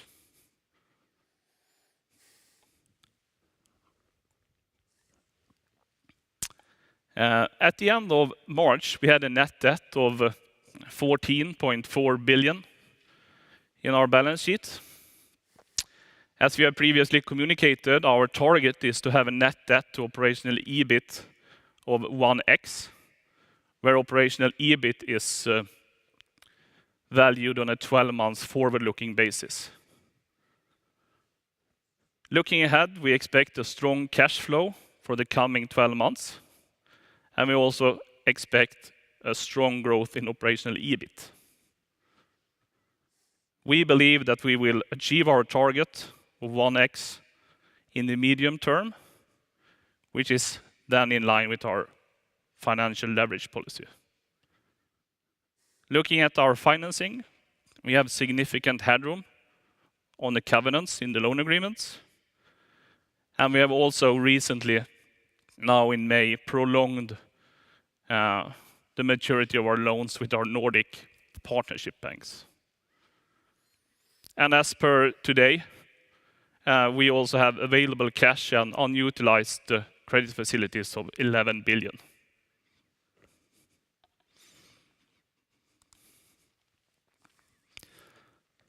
If we take a closer look at how the 950 million invested into our games portfolio look like, we can conclude that we are growing with 69% over last year. We also see that the trend of investing more through our internal studios increase. As Lars mentioned in the beginning, we are also in this fourth quarter investing a lot more into our games portfolio than what we are completing. So 3.6 times the completion value has been invested into the games portfolio. This is also shown in the business-related KPIs, where we have a strong pipeline of projects, 223 projects at year-end, which is up 39% over last year. We have more than 8,500 developers engaged in our ongoing game development projects, the majority through internal studios. And the number of studios that we're working with in our project has increased 44% compared to last year, reaching 181, of which 118 is internal studios.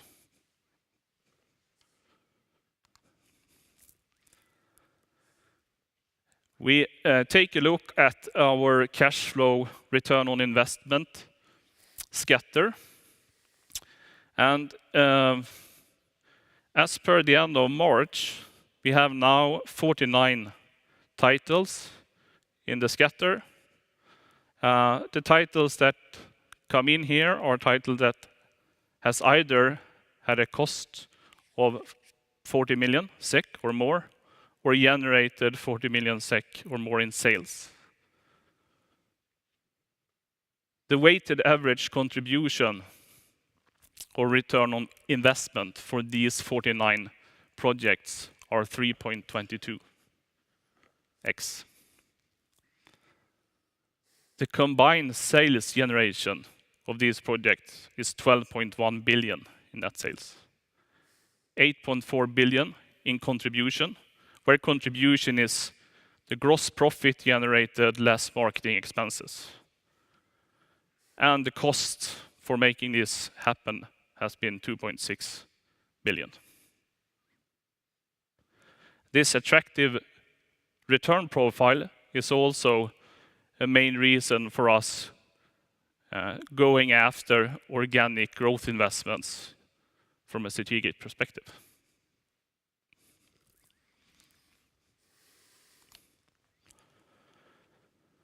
If we talk about growth, on the left-hand side, we have organic growth.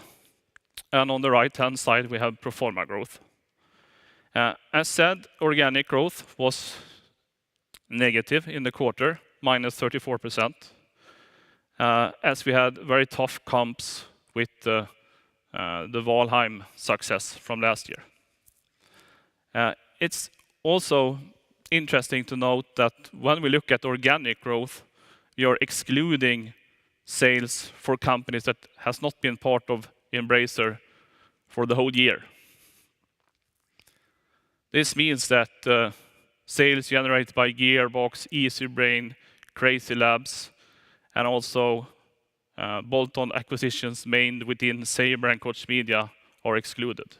So you're really calculating the growth rate on a third or 32% of what our business is as per today. If you look at the pro forma growth, it's 3%.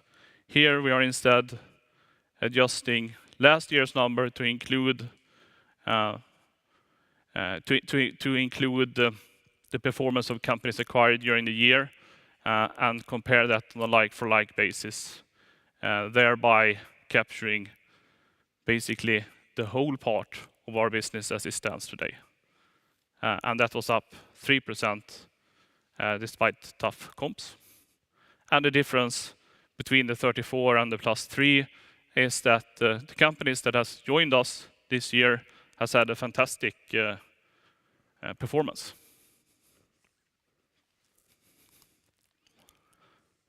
Yes, sustainability. Our journey continues. A lot of work has been done in this fourth quarter.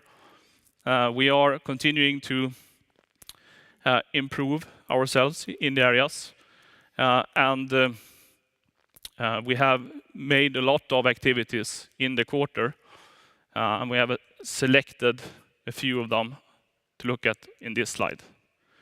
So we have adapted new policies, mainly on the back of the project for also changing listing venue.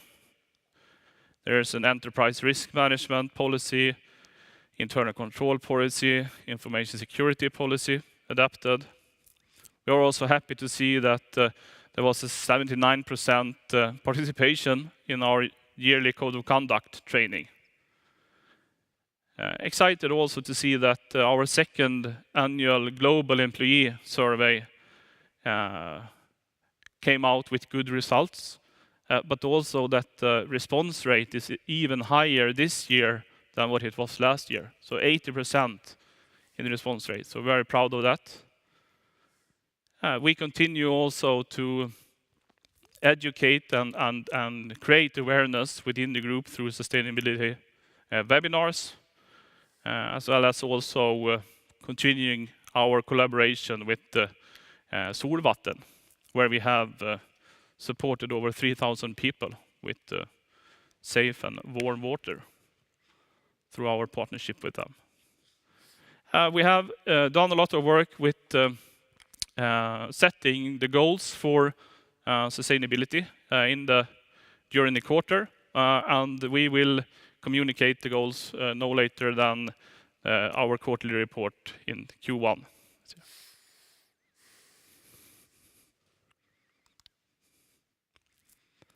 Deep dives. Thank you, Johan. It's yours. I continue. Yeah.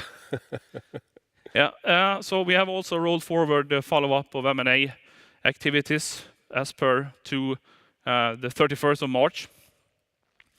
Embracer has done 79 M&A deals. 45 of this has been part of the Embracer Group for more than a year, as per 31st of March this year, and will be part of this evaluation. On the left-hand side, we have what we call operative units or standalone companies. That's 18 deals. And on the right-hand side, we look at studios. That's 29 of the 47 deals. Starting with the operating companies, the day one enterprise value for acquiring or for making this happen was 12.9 billion. They had, on a yearly basis, at time of acquisition, a combined operational EBIT of 2.5 billion. Also, except for adding the operational EBIT into our business, it's also extremely important that we get development capabilities, publishing capabilities, also access to studio networks. If we fast forward and look at where we are today, the same companies generate 3.4 billion in operational EBIT. So it's 38% growth. And we should bear in mind that there were no AAA games released in the fiscal 21-22. It's also interesting to note that we have the ambition that we continue to invest into the companies that become part of the Embracer family. So all in all, we have added 1,200 people approximately for the operating companies. So from 3,400 people to 4,600 people. Looking at studios, the enterprise value on day one was less. It's 4.1 billion.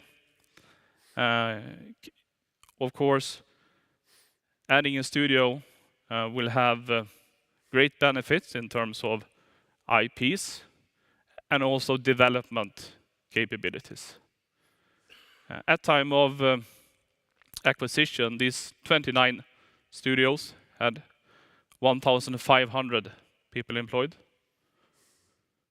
And if we look at where we are today, we have continued to grow the development capabilities and resources, adding 525 people or 34%. You should give a studio acquisition time before you do a financial evaluation, because it's really about when the games are released. But we can already now point out a couple of examples where we see that we are clearly exceeding our financial expectations at the time of the deal. Experiment 101, Warhorse, Bugbear, 4A, to mention a few. Taking a look at the whole 47 deals, we can conclude that they have either met or exceeded our expectations at the time of the acquisition, with one exception.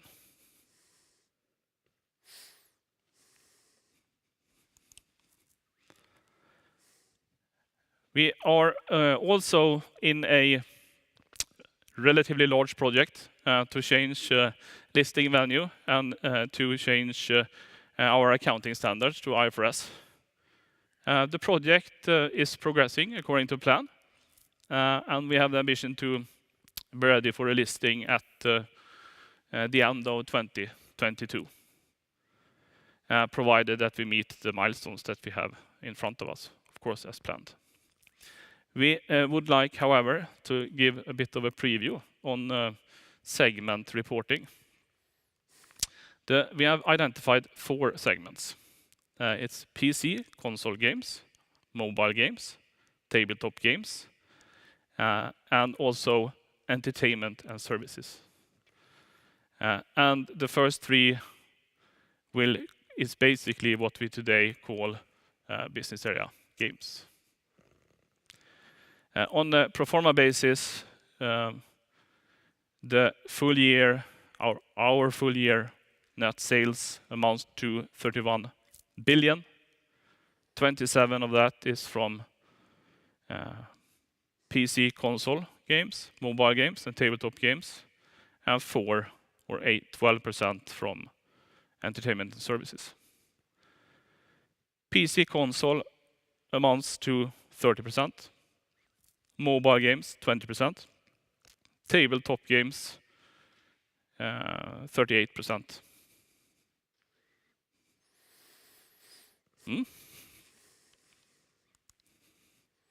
Thank you, Johan. Thank you. So looking into the current year, I would like to share a little bit of more color of the PC, mainly the PC and console games that will due during the year. It's worth noting that running a group like this, you always made assumptions of the future, and obviously we have been deep into how we forecast our operational EBIT. And then you need to make assumptions on the commercial performance of the titles, as well as potential delays. But when I'm asking all my fantastic teams out there in the world, they're telling me today that we have 110 game development projects due this financial year. Now I'm talking again mainly premium console games. Those games are engaging roughly 3,000 people in development. Of those 110 games, there is 82 full main games to be released.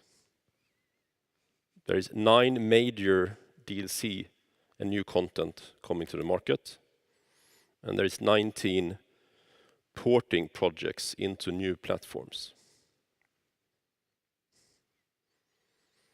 Out of the 82 main games, there is 46 based on new IPs. And there is 36 sequels on established IPs or licenses. So that's one data point, makes up to 82. Another interesting data point is that 44 of those 82 games are group-owned IPs. 21 of them are externally owned IPs.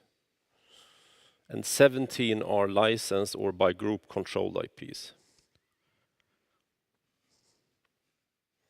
Of the 82, again, 47 comes from internal development team, and 35 comes from external development team.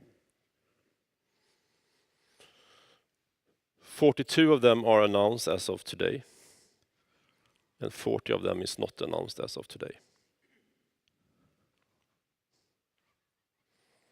The average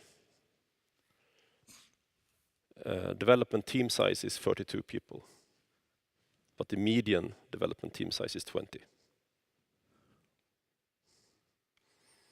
10 of the projects has a development budget about 10 million euros,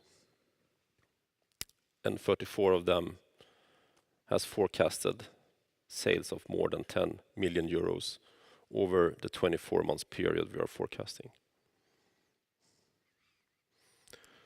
Looking at the capital allocation, we see 80% going against owned IPs. 7% goes to external IPs, and 13% goes to licensed or controlled IPs. As we mentioned when talking about our operational EBIT forecast, we see at least 3 times the amount of value of completed games coming to the market this financial year. But looking at this 110 games, that is actually a lot more than 3 times.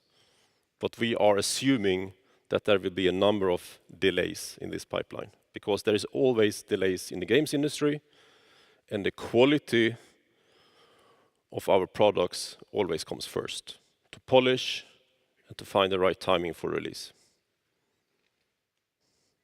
But I think it was interesting to share a little bit data points. This data is not including anything from the tabletop gaming, and it's not including, there is actually a few, very few, a handful of mobile games projects, but in general, mobile games is not capitalized. For example, all the Easy Brain titles and Crazy Labs. Crazy Lab hyper casual, I would say.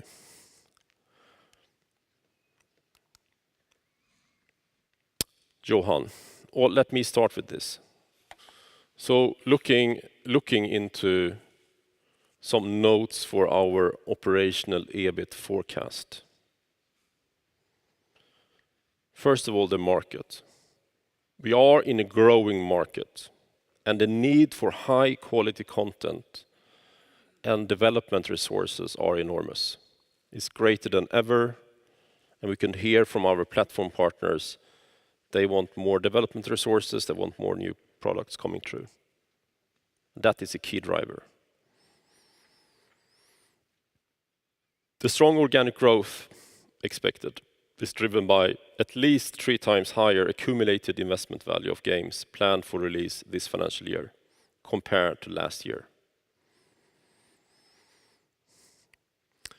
In the PC console, we also have multiple platform deals driving profitability as well as predictability of revenues and profits. In the mobile segment, we see organic growth notably above the overall market, driven by increased utilization of existing platforms, fueled by current and future investment in user acquisition and planned releases. And in the tabletop segment, we expect to deliver according to plan with operational EBIT growth of at least 10% versus last year. Johan. Yes. So if you look at the phasing of the forecast over the financial year, we expect to see a notable seasonality or phasing for board games, mobile, and PC console back catalog products. We believe that the completed investment value for PC console content will be the strongest in Q2 and Q4. If we look at the phasing of the operational EBIT in Q2 to Q4, it's relatively similar, but with a slight favor of Q3 and Q4 over Q2. Looking at this current quarter, Q1, it will amount approximately to 1/7 of the full year forecast for this current financial year, driven only by a handful of new releases. Thank you. So with that said, I would like to just give a very short update on the M&A and investments. So we believe it's important to continue expanding and investing into the ecosystem that attracts and retain talents. Organically, we have been able to grow 14% year over year. All this creates synergies and enables great people to realize their very high ambitions by joining the group. But we will continue working with bolt-on acquisition when it makes sense. We see the M&A market in general, the valuations has notably been decreased the past weeks and months. And there is a great opportunity, obviously, for us being one key player in this market to continue executing and to deliver even greater shareholder value by welcoming new family members over this and coming years. So we recently announced the acquisition of Crystal Dynamics, Eidos Montreal, and Square Enix Montreal, including Tomb Raider, Deus Ex, Thieves, and Legends of Kain, and other IPs. The announcement got an overwhelming and positive response. We see great potential, not only in sequels, but also remakes, remasters, spin-offs, as well as transmedia projects across the group. We expect the transaction to close in the July to September period. But with all this said, I would like to state that Embracer is still a small fish in a big pond. And we currently represent approximately 1.5% of the overall gaming market. So and we are just in the beginning of our journey.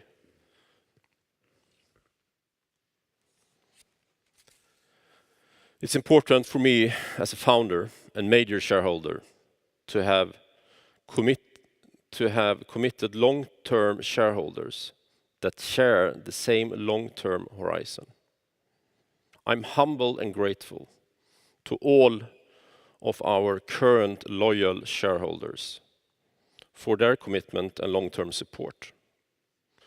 We are actively pursuing multiple conversations with additional potential shareholders among high-profile large institutions and industrial partners that would support our long-term strategy. We are confident that some of these conversations will mature into investments and partnerships.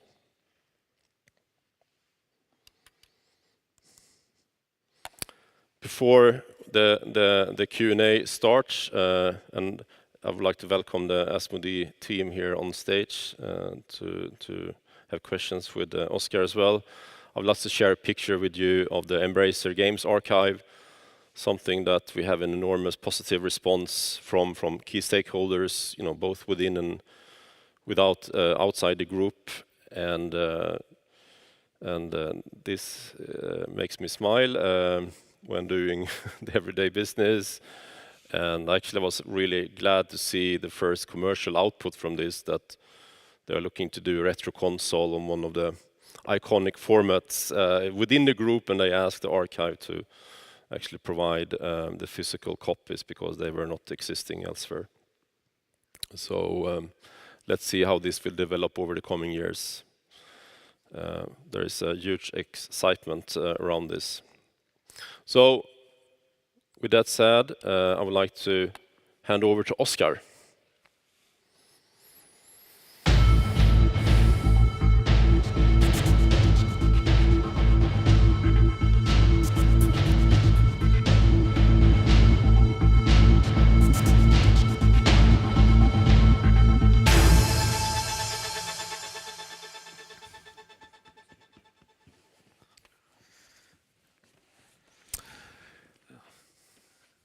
Thank you very much, Lars, and welcome back to the audience for a Q&A. I have a lot of company today, which is very nice, and a ton to discuss, I think.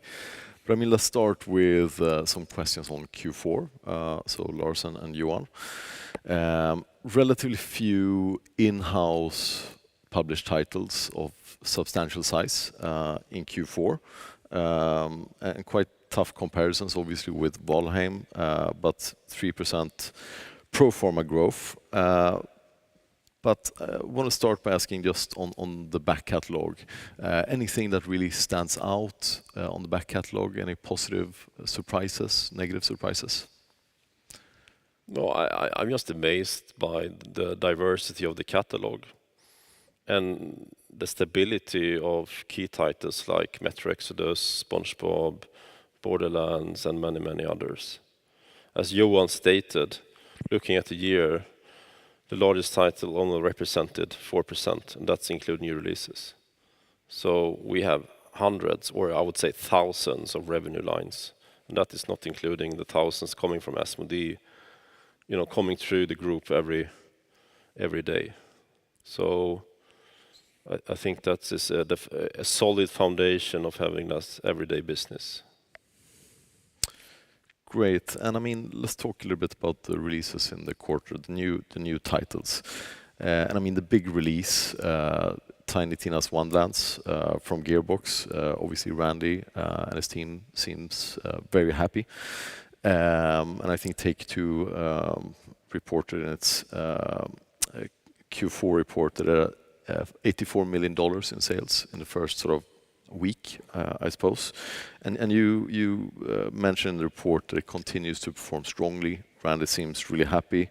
Could you share some details on sort of when you expect royalties? Are you generating royalties now? Some input there would be helpful. Yeah, well, so it's a complex. Obviously, each and every agreement is different. And first of all, without saying anything about this agreement, the agreement depends, is it recouped against royalties, is it recouped against investment? So there is a different mathematical formula before royalties kicks in, and then there is further investment into marketing and into new content. But we expect Take-Two to, regardless of the underlying agreement, to recoup, and that we will start seeing some royalties coming through. Whether we will see some royalties coming through, earlier in the year or whether it will be later in the year remains to be seen. But I think with the current pace of engagement from players, I'm quite positive that we will see some royalties coming sooner rather than later. It depends on the continued performance, and obviously it's a bit sensible for me. Our friends at Take-Two is really driving this commercially together with Gearbox, so I'm a bit in the backseat here to disclose too much color. Understood. And I mean, Randy is maybe sitting at home in his PJs listening, so I can't ask the question to him. But I mean, could you say something about how important is this for the overall sort of Borderlands franchise? We have a movie coming up later this year or possibly next year as well. But just tell me a little bit about that dynamic as well. No, I think Tiny Tina stands on its own leg. It's a new established franchise, it's a new IP, even though you can argue it's coming out from Borderlands. Tiny Tina, it's, as Randy said, 30% new players that has not played Borderlands before. So it's basically a new franchise. I'm super excited what Tiny Tina could bring in the future. But I'm as excited about Borderlands. And I think it's critical for the success of Gearbox, obviously, being able to produce this high-quality AAA content. I think the future looks bright for Gearbox. And Randy and his team have been very busy and delivered here in Q4. The Risk of Rain expansion also seems very successful. What do you see ahead for that franchise? No, I think that success took me a bit of a surprise, that releasing this DLC content actually was topping the Steam charts and being there for quite some time. And actually, generating some really nice numbers. I think they will continue work on Risk of Rain together with a developer that owns the IP and in close relationship with Gearbox Publishing. So, obviously I don't want to disclose anything today about future content, but you just heard me saying there's 110 things teams telling me will come. So. Fair enough. Very good. And then on, what for me at least was a bit of a disappointment in terms of reception from, especially perhaps sales. ELEX 2 from THQ Nordic. Quite tough competition in the quarter, perhaps, that other companies in the industry have spoken about, with Elden Ring coming out being a huge success. Has that had an impact? No, I think Elden Ring, first of all, I would like to congratulate, the developers and Bandai Namco of the success. I think I'm really glad to see that you're able to create such success on a new IP, selling that amount of copies is just amazing.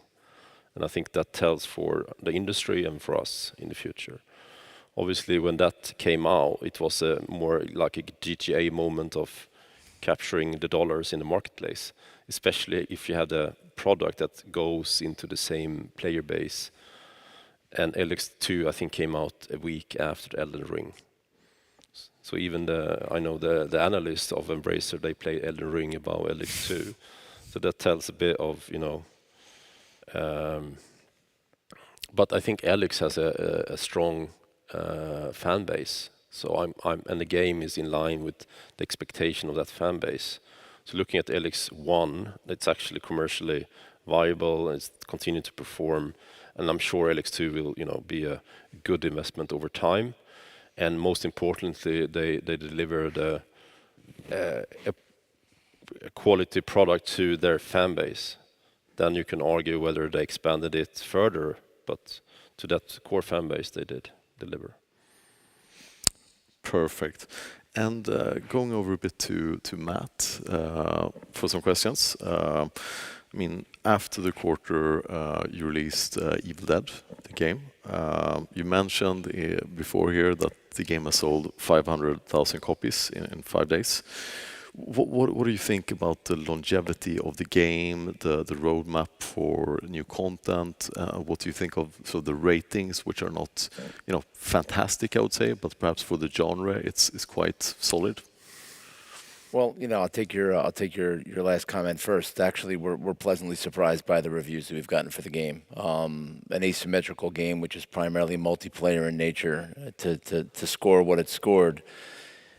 Is a true sign of quality, and actually it exceeded our internal targets for how we thought it would perform, and so we feel really good about that. The other thing we've learned is that the day of Metacritic determining how well a game sells is long gone. Games are sold by social media, they're sold by influencers, they're sold by buzz, and they're sold by the quality of the product itself, irrespective of how well a game performs. I mean, I can name numerous titles to you that have scored in the 8s and the 9s that publishers or developers have wished they never released, because it's nice to put a plaque on your wall, but if you can't buy the nail to hang the plaque on, then what's the point of having the plaque in the first place? And so, in our case, the game has reviewed well, better than we thought it would review, and it's selling better than we expected. Obviously, we've been down this road before. SnowRunner was an unexpected success. I mean, I guess we should start expecting our success because we seem to keep having them. But we were prepared with downloadable content that we had available right after launch, and we continue to support that game to this day. And the same thing applies to World War Z, and the same thing applies to Evil Dead. We have a full content plan in place to continue to support the game. What we've learned is that games have long tails. And then when a game has a long tail, it needs to be supported, right, in order to have that long tail. And so we have comprehensive plans in place to support that. And to add to that, we have plans to create, and I think some of these have been announced, similar games and similar that rely on kind of past horror licenses as well. So we think that there's an entirely new area for us to explore here. And just to comment really quickly, even though this question wasn't for me, on Alex, I would say that sometimes it's hard to release a game in a quarter where there's such a juggernaut, and it makes it very difficult to immediately monetize. But what we've learned is that even games that have slow starts can have strong finishes, and there's plenty of ways to monetize product after launch. I mean, whether it's a subscription-based deal or whether it's a free week or a free weekend on another platform. Games are no longer, even premium titles are no longer about putting them in a box, hoping the first month goes well, and then forgetting about it. And so there is an absolutely voracious demand for content right now amongst all the competing platforms. And so any game, even games like Alex with slow starts, or games that are with fast starts like Evil Dead, can have long legs and tremendous success over the long term. Very good. Thank you, Matt. And then, Ukraine, Russia. It's a sad topic in a sense. And you talked about it a little bit before, yep. but what's been the biggest challenge for you in the quarter related to the war in Ukraine? Well, look, we have offices in both Ukraine and in Russia. I can speak for almost everybody in the company that when I say, and probably for everybody, but I just haven't spoken with everybody, that there's a universal abhorrence to what's going on. And although in certain of our territories, people might not be able to speak as freely about that because of potential reprisals, It hasn't been easy. It hasn't been easy in Russia, and it certainly hasn't been easy in Ukraine. We've done everything that we can to support our employees that have been with us for over 2 decades, that we love and that we consider to be part of our family, and that are certainly, in most respects, put in terrible positions on both sides of the border. So all I can say right now is, as part of Embracer, our first and foremost obligation is to our employees and to support them, which we've done. We've actually relocated some of our employees from Russia that have had that ability and that have wanted to move, and that's an open offer whenever it's possible. Obviously, it's not necessarily so easy to get a visa, and it's certainly not easy just to get out of certain territories these days. And so, we're just we hope and we think the worst of it is beyond us. Our employees in Kiev are all safe. We've had employees that we've helped relocate to other territories. I know Kiki has been extremely active in helping to help families relocate out of Ukraine during this crisis and helping refugees. And so I'm actually very proud of the efforts that our teams have made, not just at Saber, but at Embracer as a whole. I know Crazy Labs has done some amazing things as well, as has EasyBrain with their studios in Belarus. And so, it's absolutely been a challenge, and it's been very difficult for us, especially because we're accustomed to traveling to that part of the world every 6 weeks. But our hope is, as is I'm sure everyone else is, that we're on the tail end of this and can start to resume our normal lives. But in terms of the production aspects, I think we've done a really good job of keeping that as under control as we possibly can. And so, even though that's the less relevant question at the moment, I would say that there's been a minimal financial impact on the games that we're developing and on timelines generally. So, and if I said too much, Lars, you'll get me later for it. I think it's worth highlighting the efforts. This took a lot of effort from everyone within the group, and we have invested, into a lot of humanitarian support across the group. Absolutely, it was our sole focus for a good month, just figuring those things out. Yeah. So. Thank you, Matt. Understood. And then heading over to some questions from the audience here. Before I'll come back to more questions on Asmodee.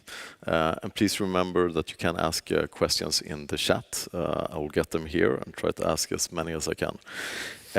So starting here, it will be a mix of questions. Starting with a question from Jesper Birch Jensen from SEB. Asmodee figures seem very strong, with last financial year revenues being quite above expectations and strong organic growth in Q4. What's the main driver here, and what type of growth are you expecting in the current financial year? I guess a question for maybe Asmodee? Yeah, on Asmodee, yeah. So what we communicated, we're expecting a 10% growth in operational EBIT. I would hand over to Asmodee to answer that question a little bit more. Thanks for the question, Oscar. Yes, we're very proud about and happy about the performance that we have. Let's look at it on a pro forma basis over the last 12 months and also during Q4, knowing that, obviously since March the world has changed a little bit. But I think I will say that this is the continuity of our strategy, working on our IPs, developing a very strong relationship with our communities, our fan-based communities, improving our knowledge of consumers, basically, and as much as possible, try to improve the way we serve our retail channels. So I would say if this is the continuity of what we've done for many years. We are a growing company, the market is growing. Historically wise, we used to outperform the market.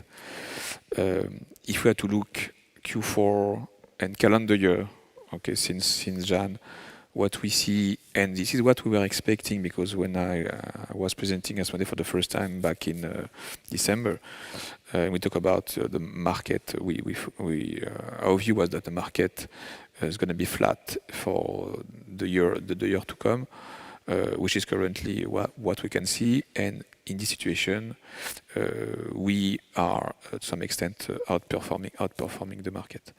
So, and we expect it to continue, and the way to continue to do that is for us to continue work on the IPs, make sure that we can deploy, be innovative as well. As Simon showed, we're gonna launch in the coming years more than 100 new games. But you know, our business model, our revenue is not dependent on the new releases, because the way we work is it's long-term business. So we are in a kind of a ramping up business, because when we launch a new IP on the market, it's with really what we call very small quantities, volumes. So on average, you know, we will when we put a new game on the market across the globe, it would be between 40 to 60, 70k units. So it's not a lot, because, you know, I mean, as we mentioned, we sold more than 40 million games last year. So basically what we are doing is every year we are adding up on our catalog new IPs, and what we try is to have this ramp up year after year that basically brings some incremental revenues. Excellent. And another question for you, Stefan, from Tom Singlehurst with Citi. So within Asmodee, there's a general perception that the unwind of the pandemic effect will dampen demand. Can you talk in particular about the outlook for trading card games and what the growth drivers and outlook are for that element of the portfolio? Just what I've just said.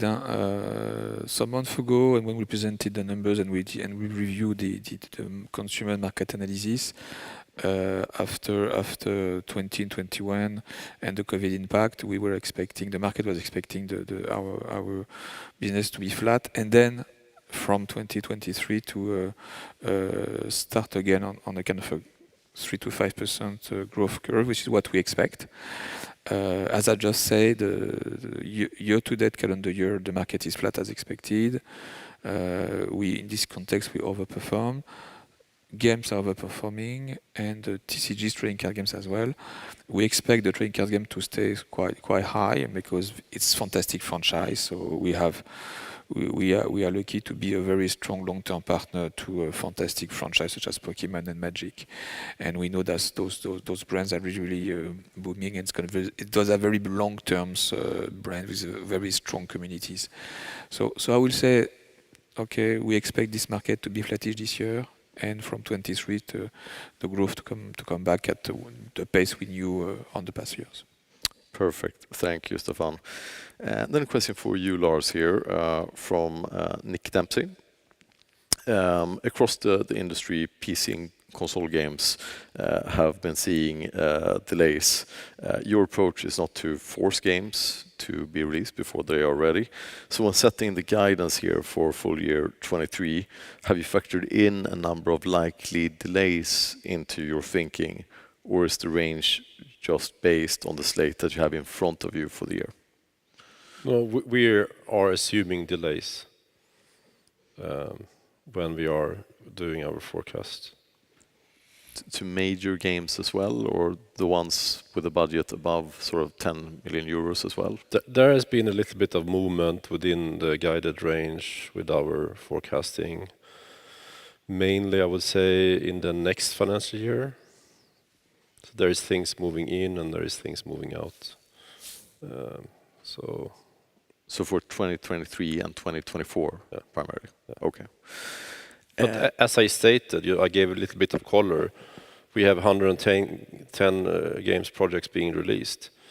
The only thing I know today is we will not release those 110, but I don't know what titles that will be delayed. So we have made financial assumptions of delays. But I can't pick, what title. Of course. But I mean, a follow-up on the guidance from me here. Obviously, things change in 3 months. A lot happen. Ukraine, Russia, the war. has happened. FX has moved significantly positively. And you've also done some minor acquisitions. We're seeing increased inflation. Could you sort of talk a little bit about the dynamics and the moving parts for the guidance for this year and next year? I think we talked around it at the presentation. How we see the phasing of the operational EBIT in the year. I don't know, Johan, if you have some, repeating messages on that, but no, but I think I think the key message is that we are first overall reiterating the guidance that we have given for the two this year and the next financial year. Also, as said, factoring into what has happened since we last disclosed the forecast.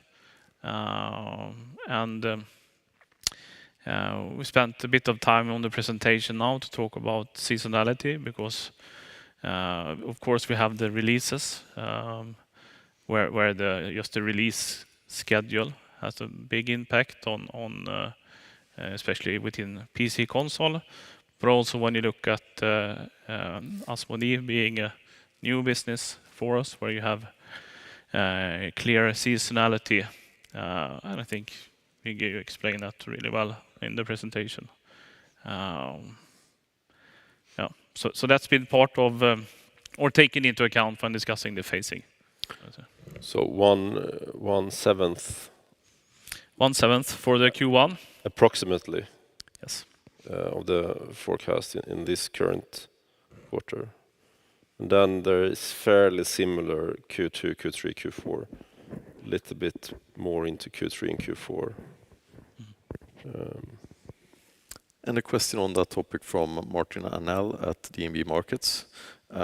Considering your comments on the quarterly outlook for this year, have you postponed certain game releases from Q2, Q3 to Q4?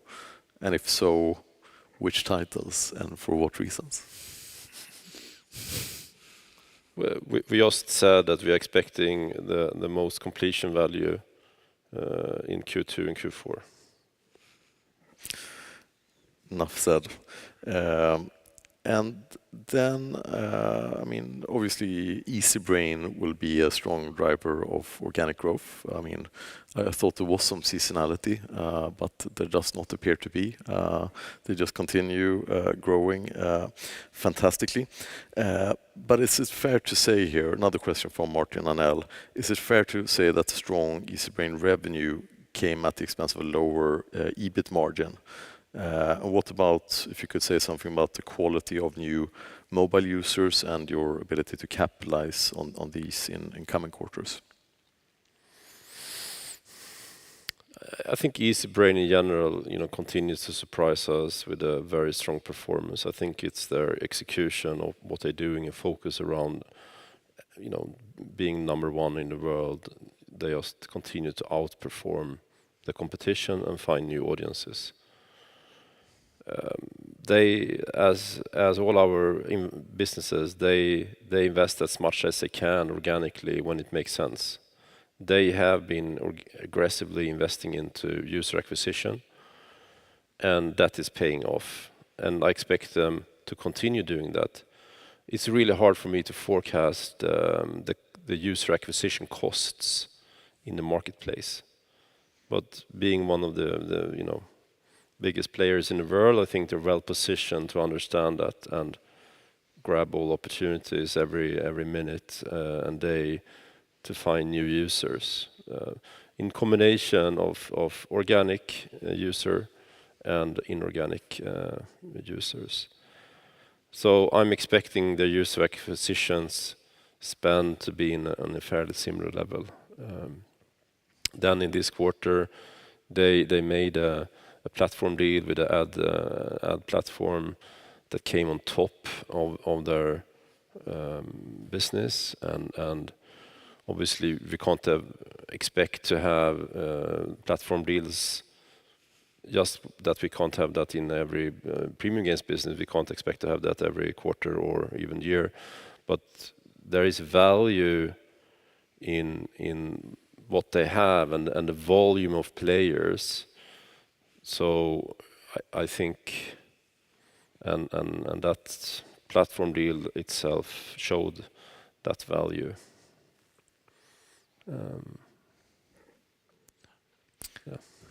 Great. And then a question on this topic as well, a final question on Easybrain.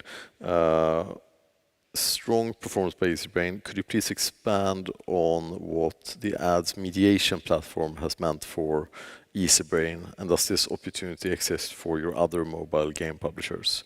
Question from Jesper Bertjensen at SEB. Yeah, I think but it's hard to predict. It's the same as Matt. It's hard to predict, what kind of platform deals we're doing on the premium games business. I think there is more opportunities, but for me, the mobile games, it's a bit it's different from premium games. So, but I'm just amazed by the success they're having and the interest they're getting from industry partners, the ads monetized platforms. And there is, what I understand, a huge competition against various platforms. So I think as there is competition in the premium game segment between platforms, being a content provider or an ads provider, I guess we are well positioned. Definitely. Then a few questions from Marlon Wernick at Nordea Markets. Take them one by one a little bit. First of all, from what date was Asmodee and Dark Horse respectively consolidated and contributed to the group? Maybe a question for Johan. Yep. So Asmodee from 8th of March, right? Right. Yeah. And for Dark Horse, roughly the same. Roughly the same. Yeah. Excellent.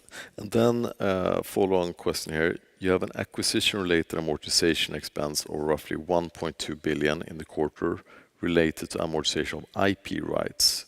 Can you comment on this? What has triggered this?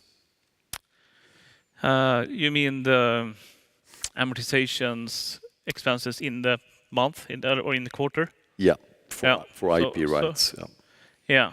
So just looking at the acquisition-related amortization, the gap between the forecast that we had in our Q3 report, it's basically explained by the addition of Dark Horse and Asmodee coming in earlier than what we expected. And then, as stated in the report, we have also finalized PPAs. That was preliminary earlier during the year, which has inhibited a shift between goodwill and IP rights. Okay. Any specific acquisition that it relates to, or just general? No, I would say general, and also fine-tuning of the allocation between other intangible assets that you do when you finalize the PPA. Okay, understood. Excellent. Then let's go back a little bit to the pipeline, my favorite topic and Lars's least favorite topic, I think. But starting with Matt, actually. My favorite person to answer as well. You have, the group has, I think I expect 4 AAA releases this year. And I think Saber has 2 of them. So Space Marine 2, what's the status there? Is there any hype? Is there a lot of interest in the franchise? What can you say about it? Well, what can I say about it, and what should I say about it? Talk probably about the 2 different product. things. Right? When the product is coming, that's something for the publisher. I got it. Don't worry about it. I promise. I'm older than you, so certain things I figured out over the last 50 years.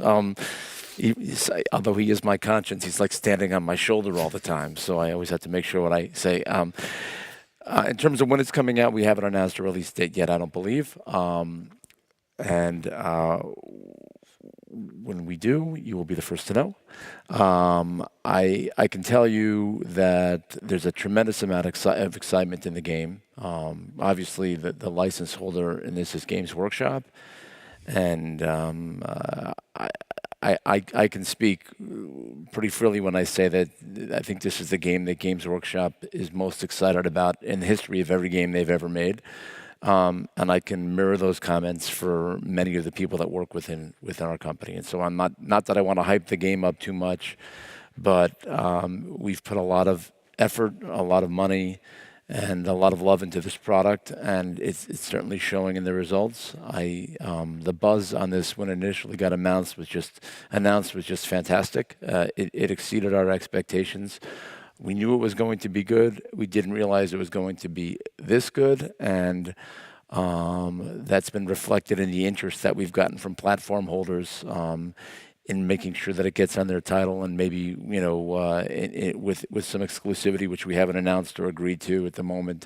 But we have a tremendous amount of excitement for that title, and I think that it's well warranted given what we've seen. And so I think you're doubling down basically on that project. Yeah, we are. That could also impact the timeline. So I don't think there is any official release date saying it should come this year, Oscar. So. Well, I didn't say when it was coming. So but I said it was really good. Oscar has been pitching that. So well, once again, it's worth just reiterating here that for us, you wait a few months, and a game which is going to score a 5 can score an 8. And so when we have a long-term approach the way we have, we're not going to release a game just to hit a quarter. If you can wait 3 months and all of a sudden the game is going to double or triple or quadruple in value, we've seen it with Evil Dead. I mean, the mock reviews we were getting on Evil Dead were. Tim Willits and his team took charge and basically said, we're going to take this and we're going to turn this into a really, really good game.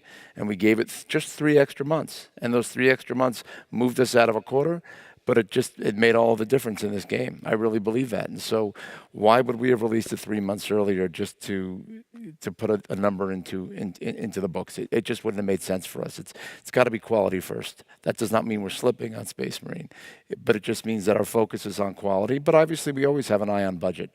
We want to make sure that the games are going to be profitable, and I think we've discussed this. In Saber's case, we have a pretty good grasp over how to keep things under control on a budgetary basis, and I think we're fairly confident that in our deliverables, our timelines, and the quality that we can deliver at. And going to the next big title that I expect in the foreseeable future, Knights of the Old Republic remake. I mean, that certainly, purely objectively, received a lot of hype when the trailer came out 6-8 months ago. What can you say about Aspire's progress there? How much is Saber helping from other studios? What's the interest and the progress there? Well, I mean, you're absolutely right that the interest in the project is just immense. It's one of the most beloved franchises of all time, and Aspire has gone full in to make this the best game that they can make. When we acquired Aspire, we knew from the start that they were going to require our assistance. Saber has tremendous expertise in creating these types of products. We've done it on Halo, on multiple Halo products. We've done it on other titles that we've remastered or brought over onto other platforms. And so we've been spending a lot of time and effort working with them to bring this title over. And I don't think we've announced a release date on that one yet. I do know that there's been an announcement in a collaboration with Sony. And we're fully confident that the game is going to be fantastic. But it's a massive, massive product. And massive products require a lot of effort and a lot of time to make good, and especially when you're talking about a game which is already old, very old. We've had to basically remake that game from scratch, and so I would say within the next several months you'll be hearing more from us about it. I'm feeling very, very positive about where we're going to end up with it, but once again we're taking our time to make sure we do it right, because this is a game that we think could be one of the biggest sellers the year that it comes out, and so but so far so good. Excellent, thank you, Matt. And then Humble. I'm just worried he's raising all the Humble. forecast. One of the biggest sellers in Sweden. And so heading over to the closest release, I mean the closest to date release of a AAA game, Saints Row, which we had a good presentation of. I think I've read maybe 7 or 8 reviews this week on the game. But what do you think, Lars? What are the game's strengths, weaknesses? What's the interest like? No, as you saw on stage here, I think the game or the team has been working really hard. We've given them extra time and resources to really polish and to deliver a high quality product in line with the Saints Row franchise. And I'm confident they will deliver the best Saints Row game ever. So without further commenting on that, I feel confident about the product, the quality, and the release. Was that more humble than the way I put my thing? I would say maybe a little bit more humble. But I mean, I think, in my view at least, it seemed like you dodged a bullet a bit on the competition in February and March.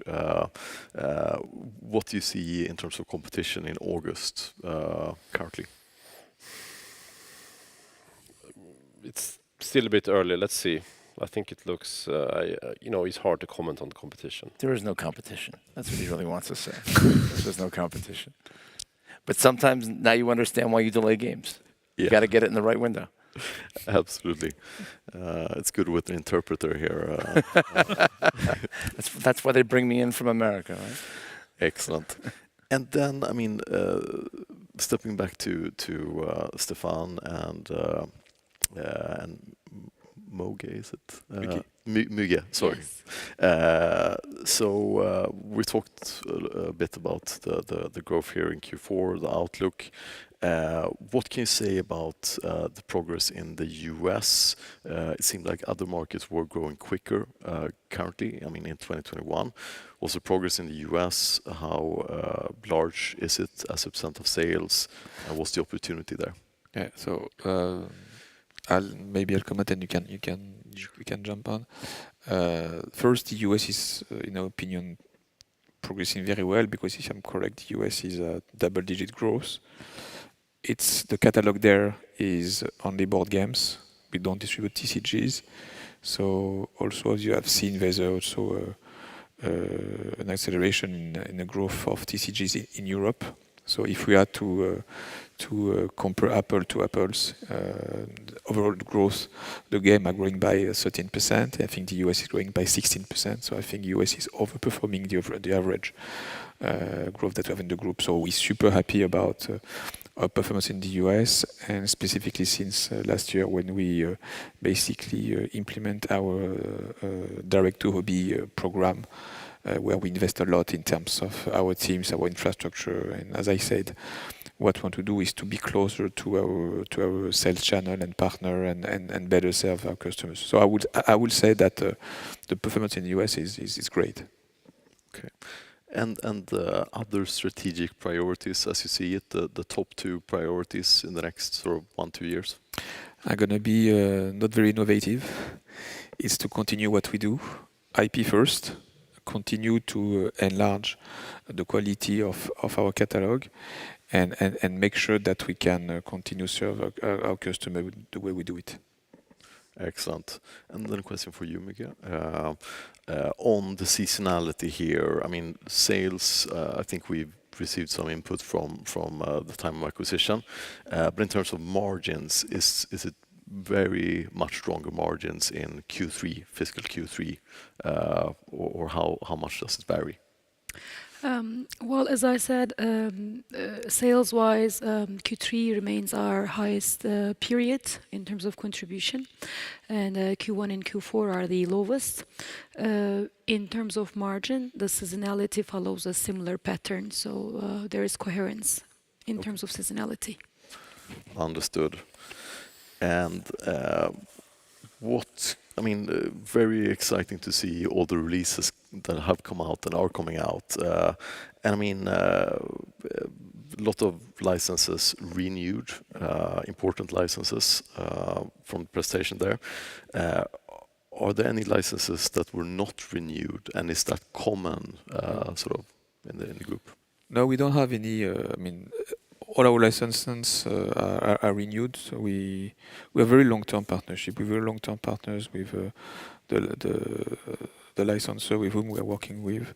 So it's we're super happy about the relationship with them. We really work as a business partner.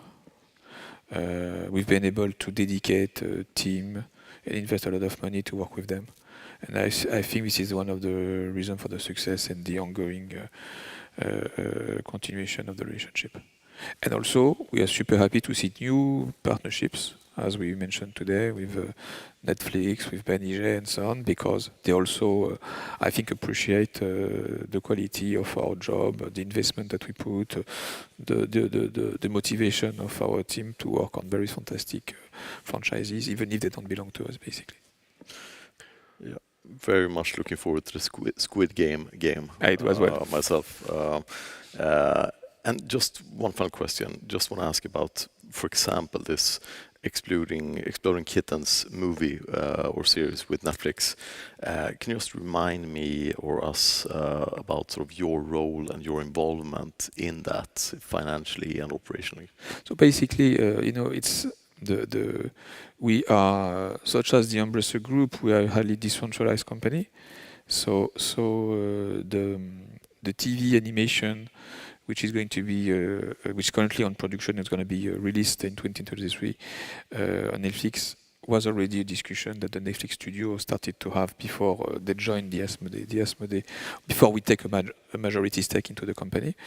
And this is how we work, basically. So we work with highly successful entrepreneurs that have joined the group and that basically have developed their own strategy. And we're here to help them, we're here to back them, we're here to provide them with the means, whatever in terms of human resources and sometimes the financial means to be able to develop or accelerate basically their development. And that's also the reason why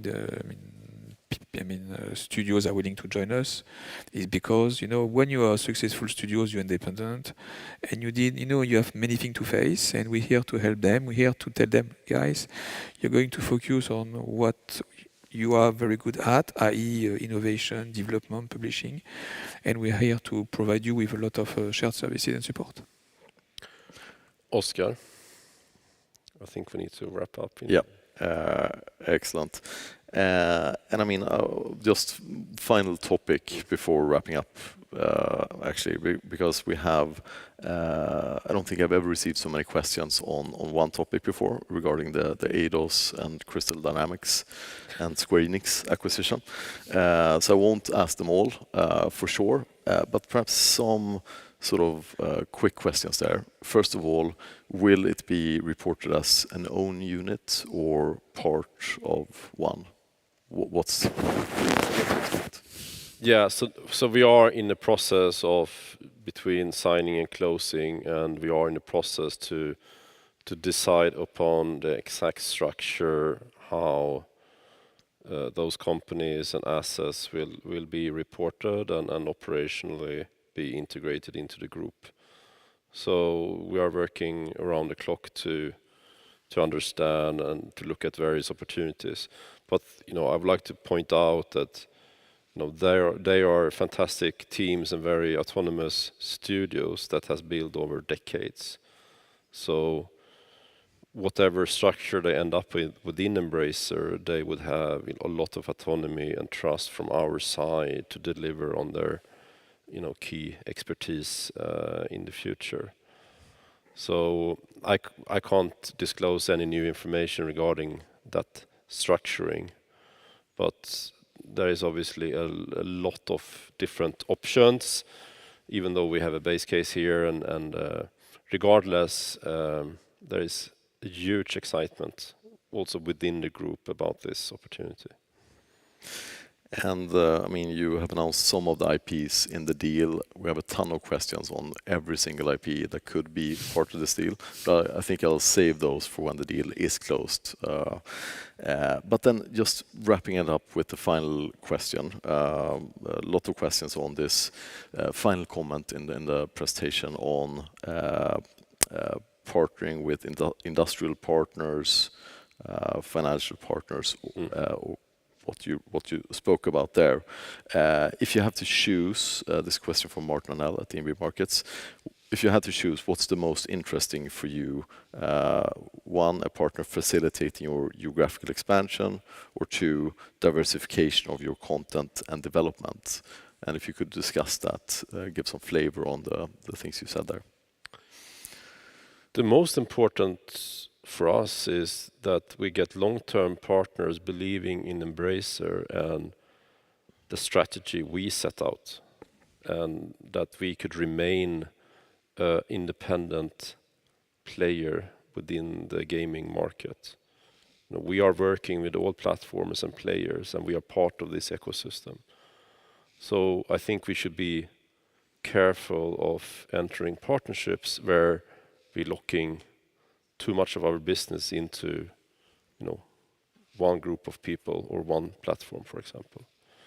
With that said, we don't mind to work closely with some larger companies, so we could support each other. But key for me that, you know, we could continue operate as we do, and adding further strength to that to a partner. It's important that, you know, we are rowing in the same boat together. So you don't have someone distracting and trying to take us on a different course. It's complex, but I'm sure we will be successful. Very good note to end on, I think. So thank you, everyone, for all the questions. Sorry I couldn't ask all of them. And thank you, everyone, for giving good answers. Thank you. Thank you. Thank you, Oscar. Thank you. Thanks.